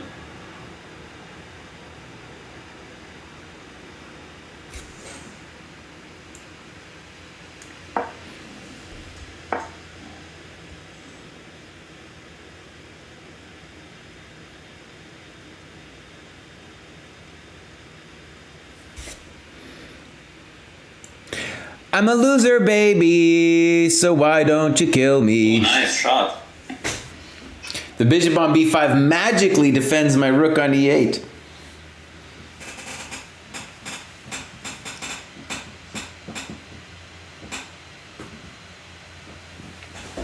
I'm feeling Dunning-Kruger now, buddy. Yeah, I mean, I have no choice.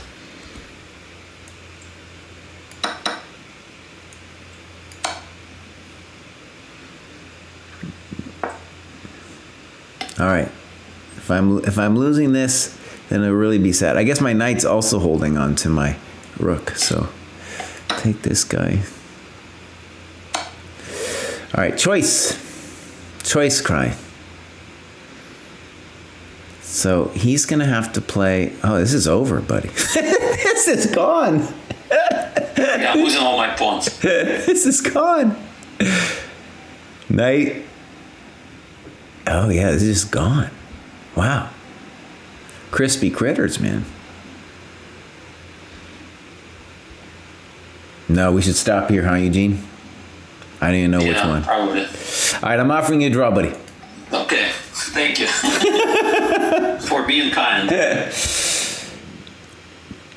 All right. It felt like I didn't really get my attack, and then it just went downhill from there. Yeah, it'll be. Let's check. let's check out what Leela says, and then we'll go get lunch. How about that? That sounds good. All right. So I'm not. Oh, not share. All right. Let me turn on my Leela. I felt optimistic about the attack, but I didn't see a concrete way to make it work. Okay, so Eugene, I'm back in the analysis board. Oh yeah. Let me go back to the analysis board. I guess we should start with this position B takes C3.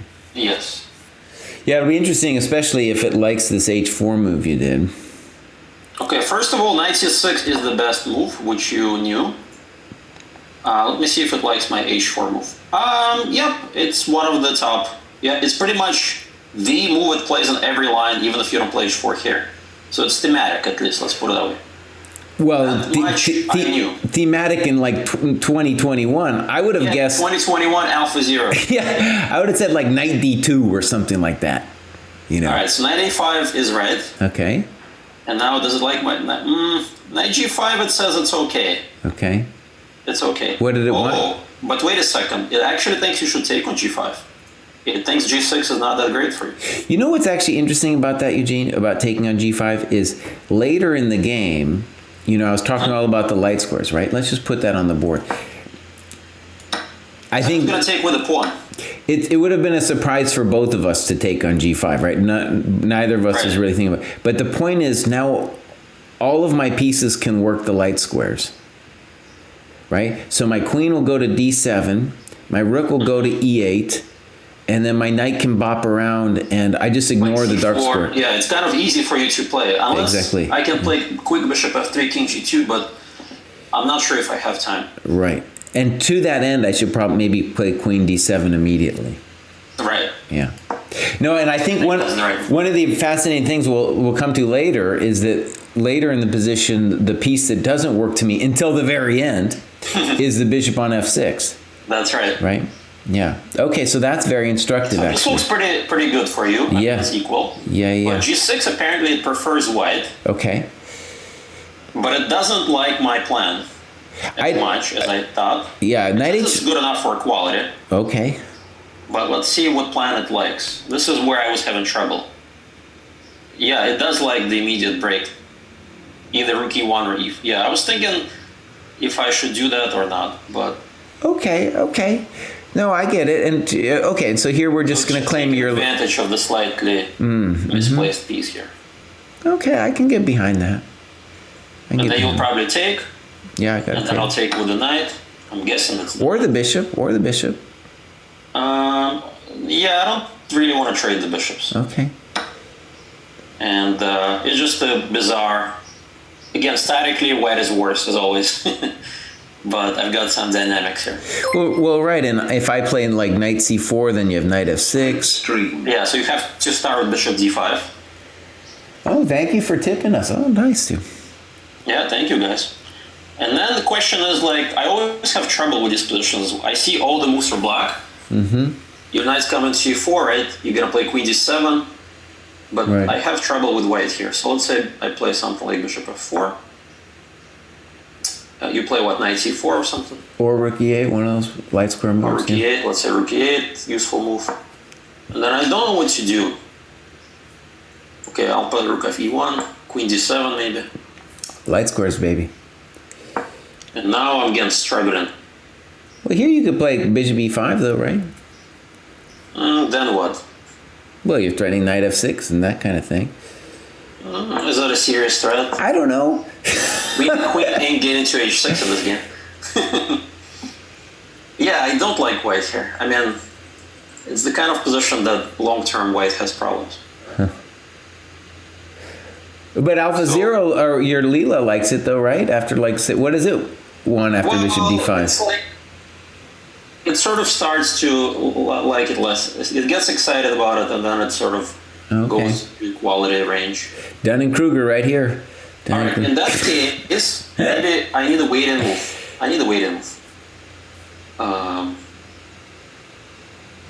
Okay, what's a good wait-in move? Let's do this. Okay. I may play 4, may not. You'll play rook e8 or something? Yeah, or knight c4, one of those.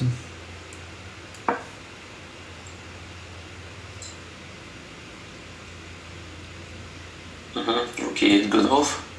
And then let me change plans a bit. Ultimately, I think I knew what I did wrong. I should have taken on g6, but we'll get back to that. Okay, yeah.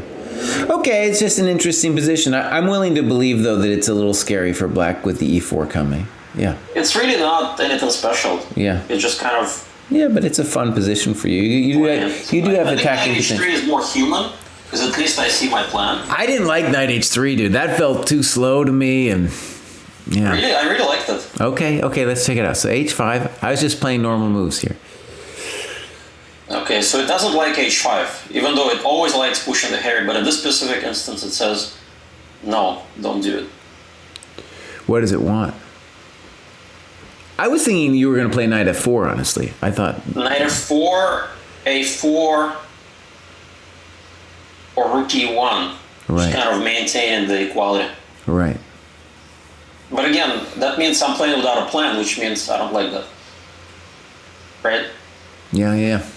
Wait, you have all the typical moves, rook e8, e7, and I'm just doing what? But that's the thing about Harry the H pawn, dude. In all those positions, there's one of the reasons it's so hard for humans, right? Is a lot of times he pushes it up there, and it's not clear why he pushes it. It's not clear why, exactly. Yeah. All right, so knight f4, it says it's playable. It likes black a little bit now more, but not. Yeah, it basically says I should take. Does it like bishop f6? Yep. Oh, okay. Best move. I was a little worried about that. Yeah, so let's look at takes. That to me felt like the critical line. Okay. So pawn takes, right? I'm not super convinced by g5, by the way. I mean, it was a double-edged move. Yeah, it was, but I think it was the best move because then my counterplay got pretty much eliminated. And so I wanted to play bishop f3 here, but I didn't like you have time to neutralize me. Right. Yeah, that makes sense. I feel fine after that. Yeah, and that's the problem. So bishop f3 I don't like. In that case, like, how do I build up my attack? I'm just worse. Yeah. Yeah, it just basically plays non-planned moves, just kind of hangs out. Right. Yeah, why it's worse. All right, so that means maybe I should welcome the complications. Did it like g5? Yeah, best move. Dunning-Kruger, You're right? playing like God today. Now here... Knight d6 I didn't quite like. Yeah, I felt, see, remember when I said I felt like you played a little too slow? It says you're losing a little bit of your advantage. Well, that makes sense to me. Because I feel like knight d6, it's like a cautious move. I'm trying to like cover the squares. This is the move I was most afraid of. And then I have no moves. Because knight e3 is you just take it. And now I'm just suffering. Yeah, that's what I was afraid of. Suffer time here. Without the knights, I can't get to f5. Can't get to g4. Can't use the light squares. It's worse. And one thing about it too that I want to be clear just on my own mistakenness here was that, let's just say the knight, I'm spending 2 tempi, let's say the obvious. I'm spending 2 tempi to put the knight on e4. It is ultimately the thing that drives you insane enough to play f3. It does drive you insane. It drove me insane. I did drive him insane. But I didn't... we did reach a position where it kind of leads naturally to this position, and Eugene said, but I don't see a move for you. And it took me a while to find queen d7, c6, and I think it's fine, but the point I think was that I didn't appreciate how strong the knight on e3 was going to be. The knight on e3 was definitely his best piece, and if I understand that, then I leave the knight on c4 so that the knight on e3... Exactly, yeah. Because I would have no other plan, right? Right. Yeah, I think my intuition was right here, that you played a little soft. And after knight e3, I'm back in business. At least equal. Okay. As a matter of fact, after knight e4, it prefers white, as I anticipated. Oh, okay. d1, best move, baby. Best move, baby. But hold on. Is it time to get too excited? It's the best I've stood all game, and I wanted to play this move, yep. That's the critical move. Gives white advantage. Oh, okay. No, I definitely was considering C. I just was a little afraid of the tactics, but they're all in my favor, apparently. All right, let's just take C4 with the queen. Okay, and so and here you're just claiming like better pieces. Yeah, finally, positionally, I've solved my C3 weakness. My knight holds like a glue the whole position together. Yeah, the knight's amazing, dude. It's critical too. You're touching this guy. And so there's finally, and my bishop can go to B2 or somewhere. All of a sudden, I can see myself unwinding. Yeah, that was the move it was hard to pull the trigger on. And also, let's say, part of the drawback of me doing the stupid knight thing is that you were allowed to move the c-pawn. You know? But I got so carried away by this bishop g4 plan that... Oh yeah, f3 it says bad move. But actually, hold on a second. It's bad because of knight takes c3, which I thought was actually not that bad for me. Yeah, I was gonna play rook d3, knight b5. I trusted you, Eugene. Did you lie to me, man? Did you lie? I have nothing. Oh, I trusted you, Eugene. I'm never trusting you again, buddy. No, I'm no. suffering. It's just a clear pawn up, and I have nothing to prove for it. Oh yeah. No, this is a bad decision because I spent most of my energy on other moves like queen c3, which is bad, knight g3, which is bad. But this is the only move that punishes my idea. Knight d6 maintains equality. King f2. Wow, my intuition was wrong. Apparently, it's not the best move. Of course, Jesse. Look at that, best move. It's always carry the h pawn. Nobody knows why. Nobody knows why. Nobody knows why. So let's say you play like normal moves like rook e7. Okay. I want to understand. Well, it's going to want... At some point, it wants knight f5. Wait a second. Okay, now I got some. There you go. Yeah. There you go. I've got something. Now, if you take, at least you lose a tempo. Well, now we know why h6 too, right? Now we know why. Because otherwise, I could play just h6 myself. All right, but what if you play, let's say, the bishop c8? Mm-hmm. I want to understand myself. Okay. The h6 pawn, dude, later the position's going to open up and my king's going to have a problem.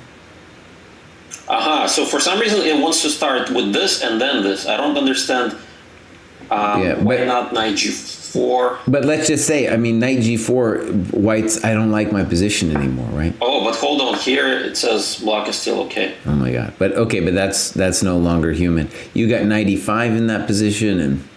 Yeah, so that's why it plays this waiting move. So there's no queen b5 after knight e5 or something like that. Right. Oh my God, yeah. And now black has to sort of maintain equality with this move. And just kind of hide on e7. Well, also hide my queen on e8 after knight e5.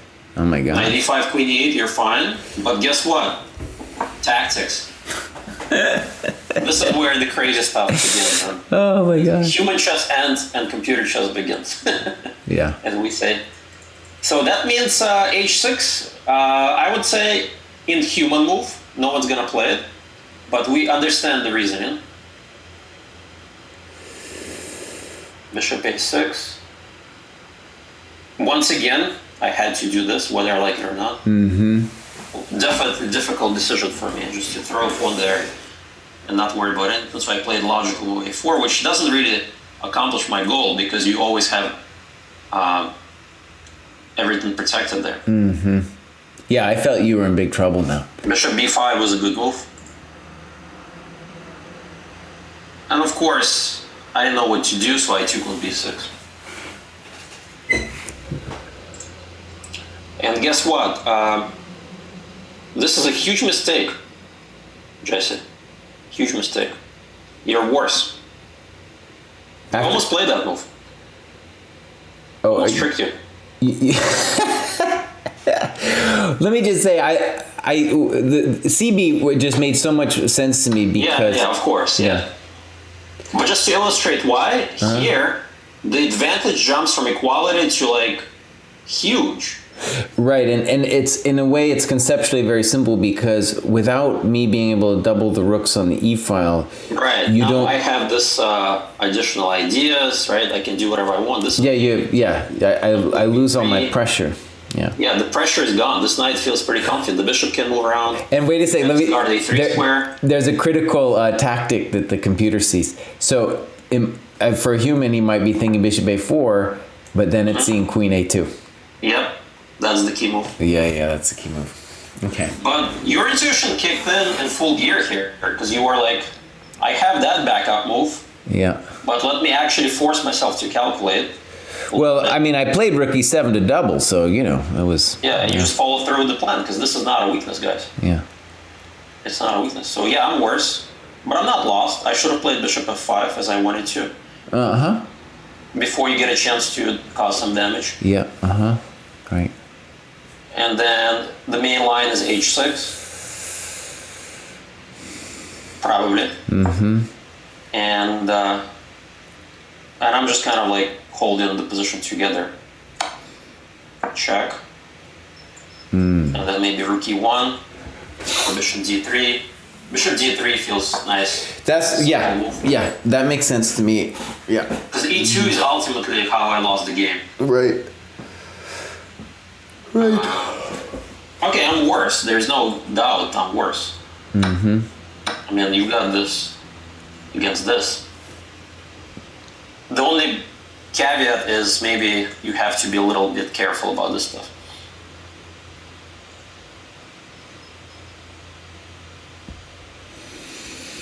Right? Okay. That's really your only problem. Otherwise, I'm worse.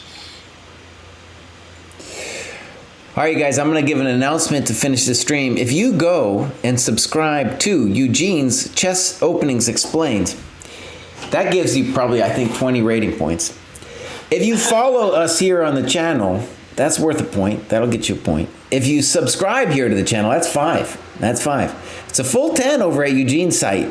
And Eugene gives you updates on all of his openings. Pretty cool, man. Pretty cool. You're still running the site, right? Yeah, still running the site. Pretty much all the updates are there. Plus, you can download the entire books if you haven't gotten them yet, directly from the site in both ChessBase PGN format or ChessBase format. And Eugene, are you still giving lessons too? Yeah, I'm quite booked actually, but if you're interested, definitely send me a message on chess.com.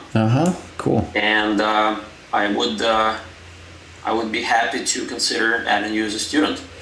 Yeah, I'm Eugene, my God, I have too much going on, buddy. I got too much going on. As well, I'm sure, lots of lessons. But this has been really enjoyable, dude. Yeah. Yeah, I think this is just game over. Yeah, this is bad. Basically, according to Rila, we stop here. Yeah, we stop here, yeah. That's how it's bored with the analysis. It says, up to here, it was interesting. Now it's bored. Okay. It's fun. I think this method of learning openings, just play it out and get a feel for positions. For sure, yeah, for sure. It's definitely a good add-on to any other method. Like if you do Chessable or just read the Ruiz. What is the chess structures book you're mentioning? No, I got this. Where is this book? I got this Queen's Indian Defense book, and yeah.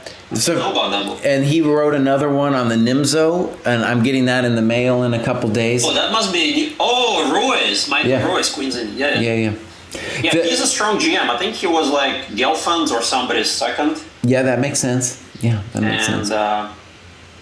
Yeah, I think I got to analyze with him a little bit. He's not a bad player. What is he? Top 50, top 100 at one point.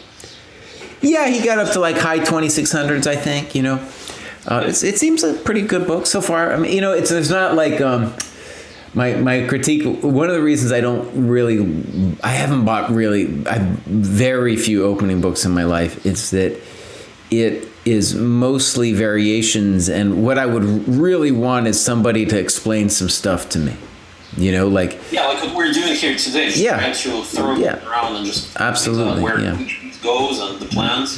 Like for example, what I learned today is humans can't play like Alpha Zero. Well, with more time on your clock. On H6, right? And just hope for the best. Right. So I still have to... Yeah, if there's no obvious plan for white with this B take C, that means the whole line is playable for black. Like, I couldn't create any serious pressures. I have a request to post to your website, and it's funny actually. I thought it was Chess Openings Explained. Yeah, let me post the link, guys, in case you need the... Oh, here it is. Yeah, I got it. Yeah, there it is. You got it? Yeah. Yep, I do live near Boston, so shout out to all the Boston fans, and definitely once things get back to normal, more tournaments in the Boston area. I meant to ask you, do you have any tournaments coming up for yourself? Anything like that? Well, there's one that I'm keeping an eye on. It's in August. It's always in Sturbridge, Massachusetts. I think it's called the Continental Open, if I'm not mistaken. It's like the nine-rounder in Gojibek tournament. Quite strong. Unfortunately, other than that, there's really not a lot of good tournaments in Boston area. Surprisingly, given how strong New England is in chess. Right. I think Virginia has us beat, and that DC quarter, more tournaments in there. Yeah, I'm playing Memorial Day, dude. Memorial Day. That's what I got coming up. It's definitely good. So maybe next time we'll get in touch, figure out maybe another opening to do this. I think it was fun. Yeah, and if you want, I could be your guinea pig, dude. If you got some opening you want me to just see what happens. I think the first idea that comes to mind, I want to try out against you. King's Indian attack positions as white. Okay. Because you play the French, right? Sure, yeah. So maybe some kind of maybe a similar station where I'm going to try King's Indian attack. Because I think for you it's also instructive to learn how to handle these positions. Sure, yeah. Because a lot of the times the white server plays an autopilot and tries to get something going. Yeah. Of course, French is a big chapter. I mean, the main lines especially, but. Is it your main opening these days, the French, or are you still learning something? Let's call it my main opening. Sure. I need to do work on the French too, and I haven't found any book or Chessable course that I like yet. So, Eugene, before we go, I want to say there's a guy. We got a guy in the dojo. His name's Mr. Charlie Silva. Shout out to Mr. Charlie. Yeah. He's gonna be in Boston this summer, and he's looking for lessons with you, man. Sit down lessons, old school. Wow. Yeah, I haven't done old school lessons in a while. Yeah. Yeah. So just have him send me a message on chess.com, and maybe we'll work something out. Yeah. All right, guys, I gotta go eat lunch. I'm starving, Marvin. All right, guys, that was fun. I hope everyone enjoyed this old school way of learning chess. Yeah. People used to study chess. Yeah. Or computers. All right, guys. All right, Jesse, that was fun. Yeah, you too. All right, bye, everybody. All right, bye, guys.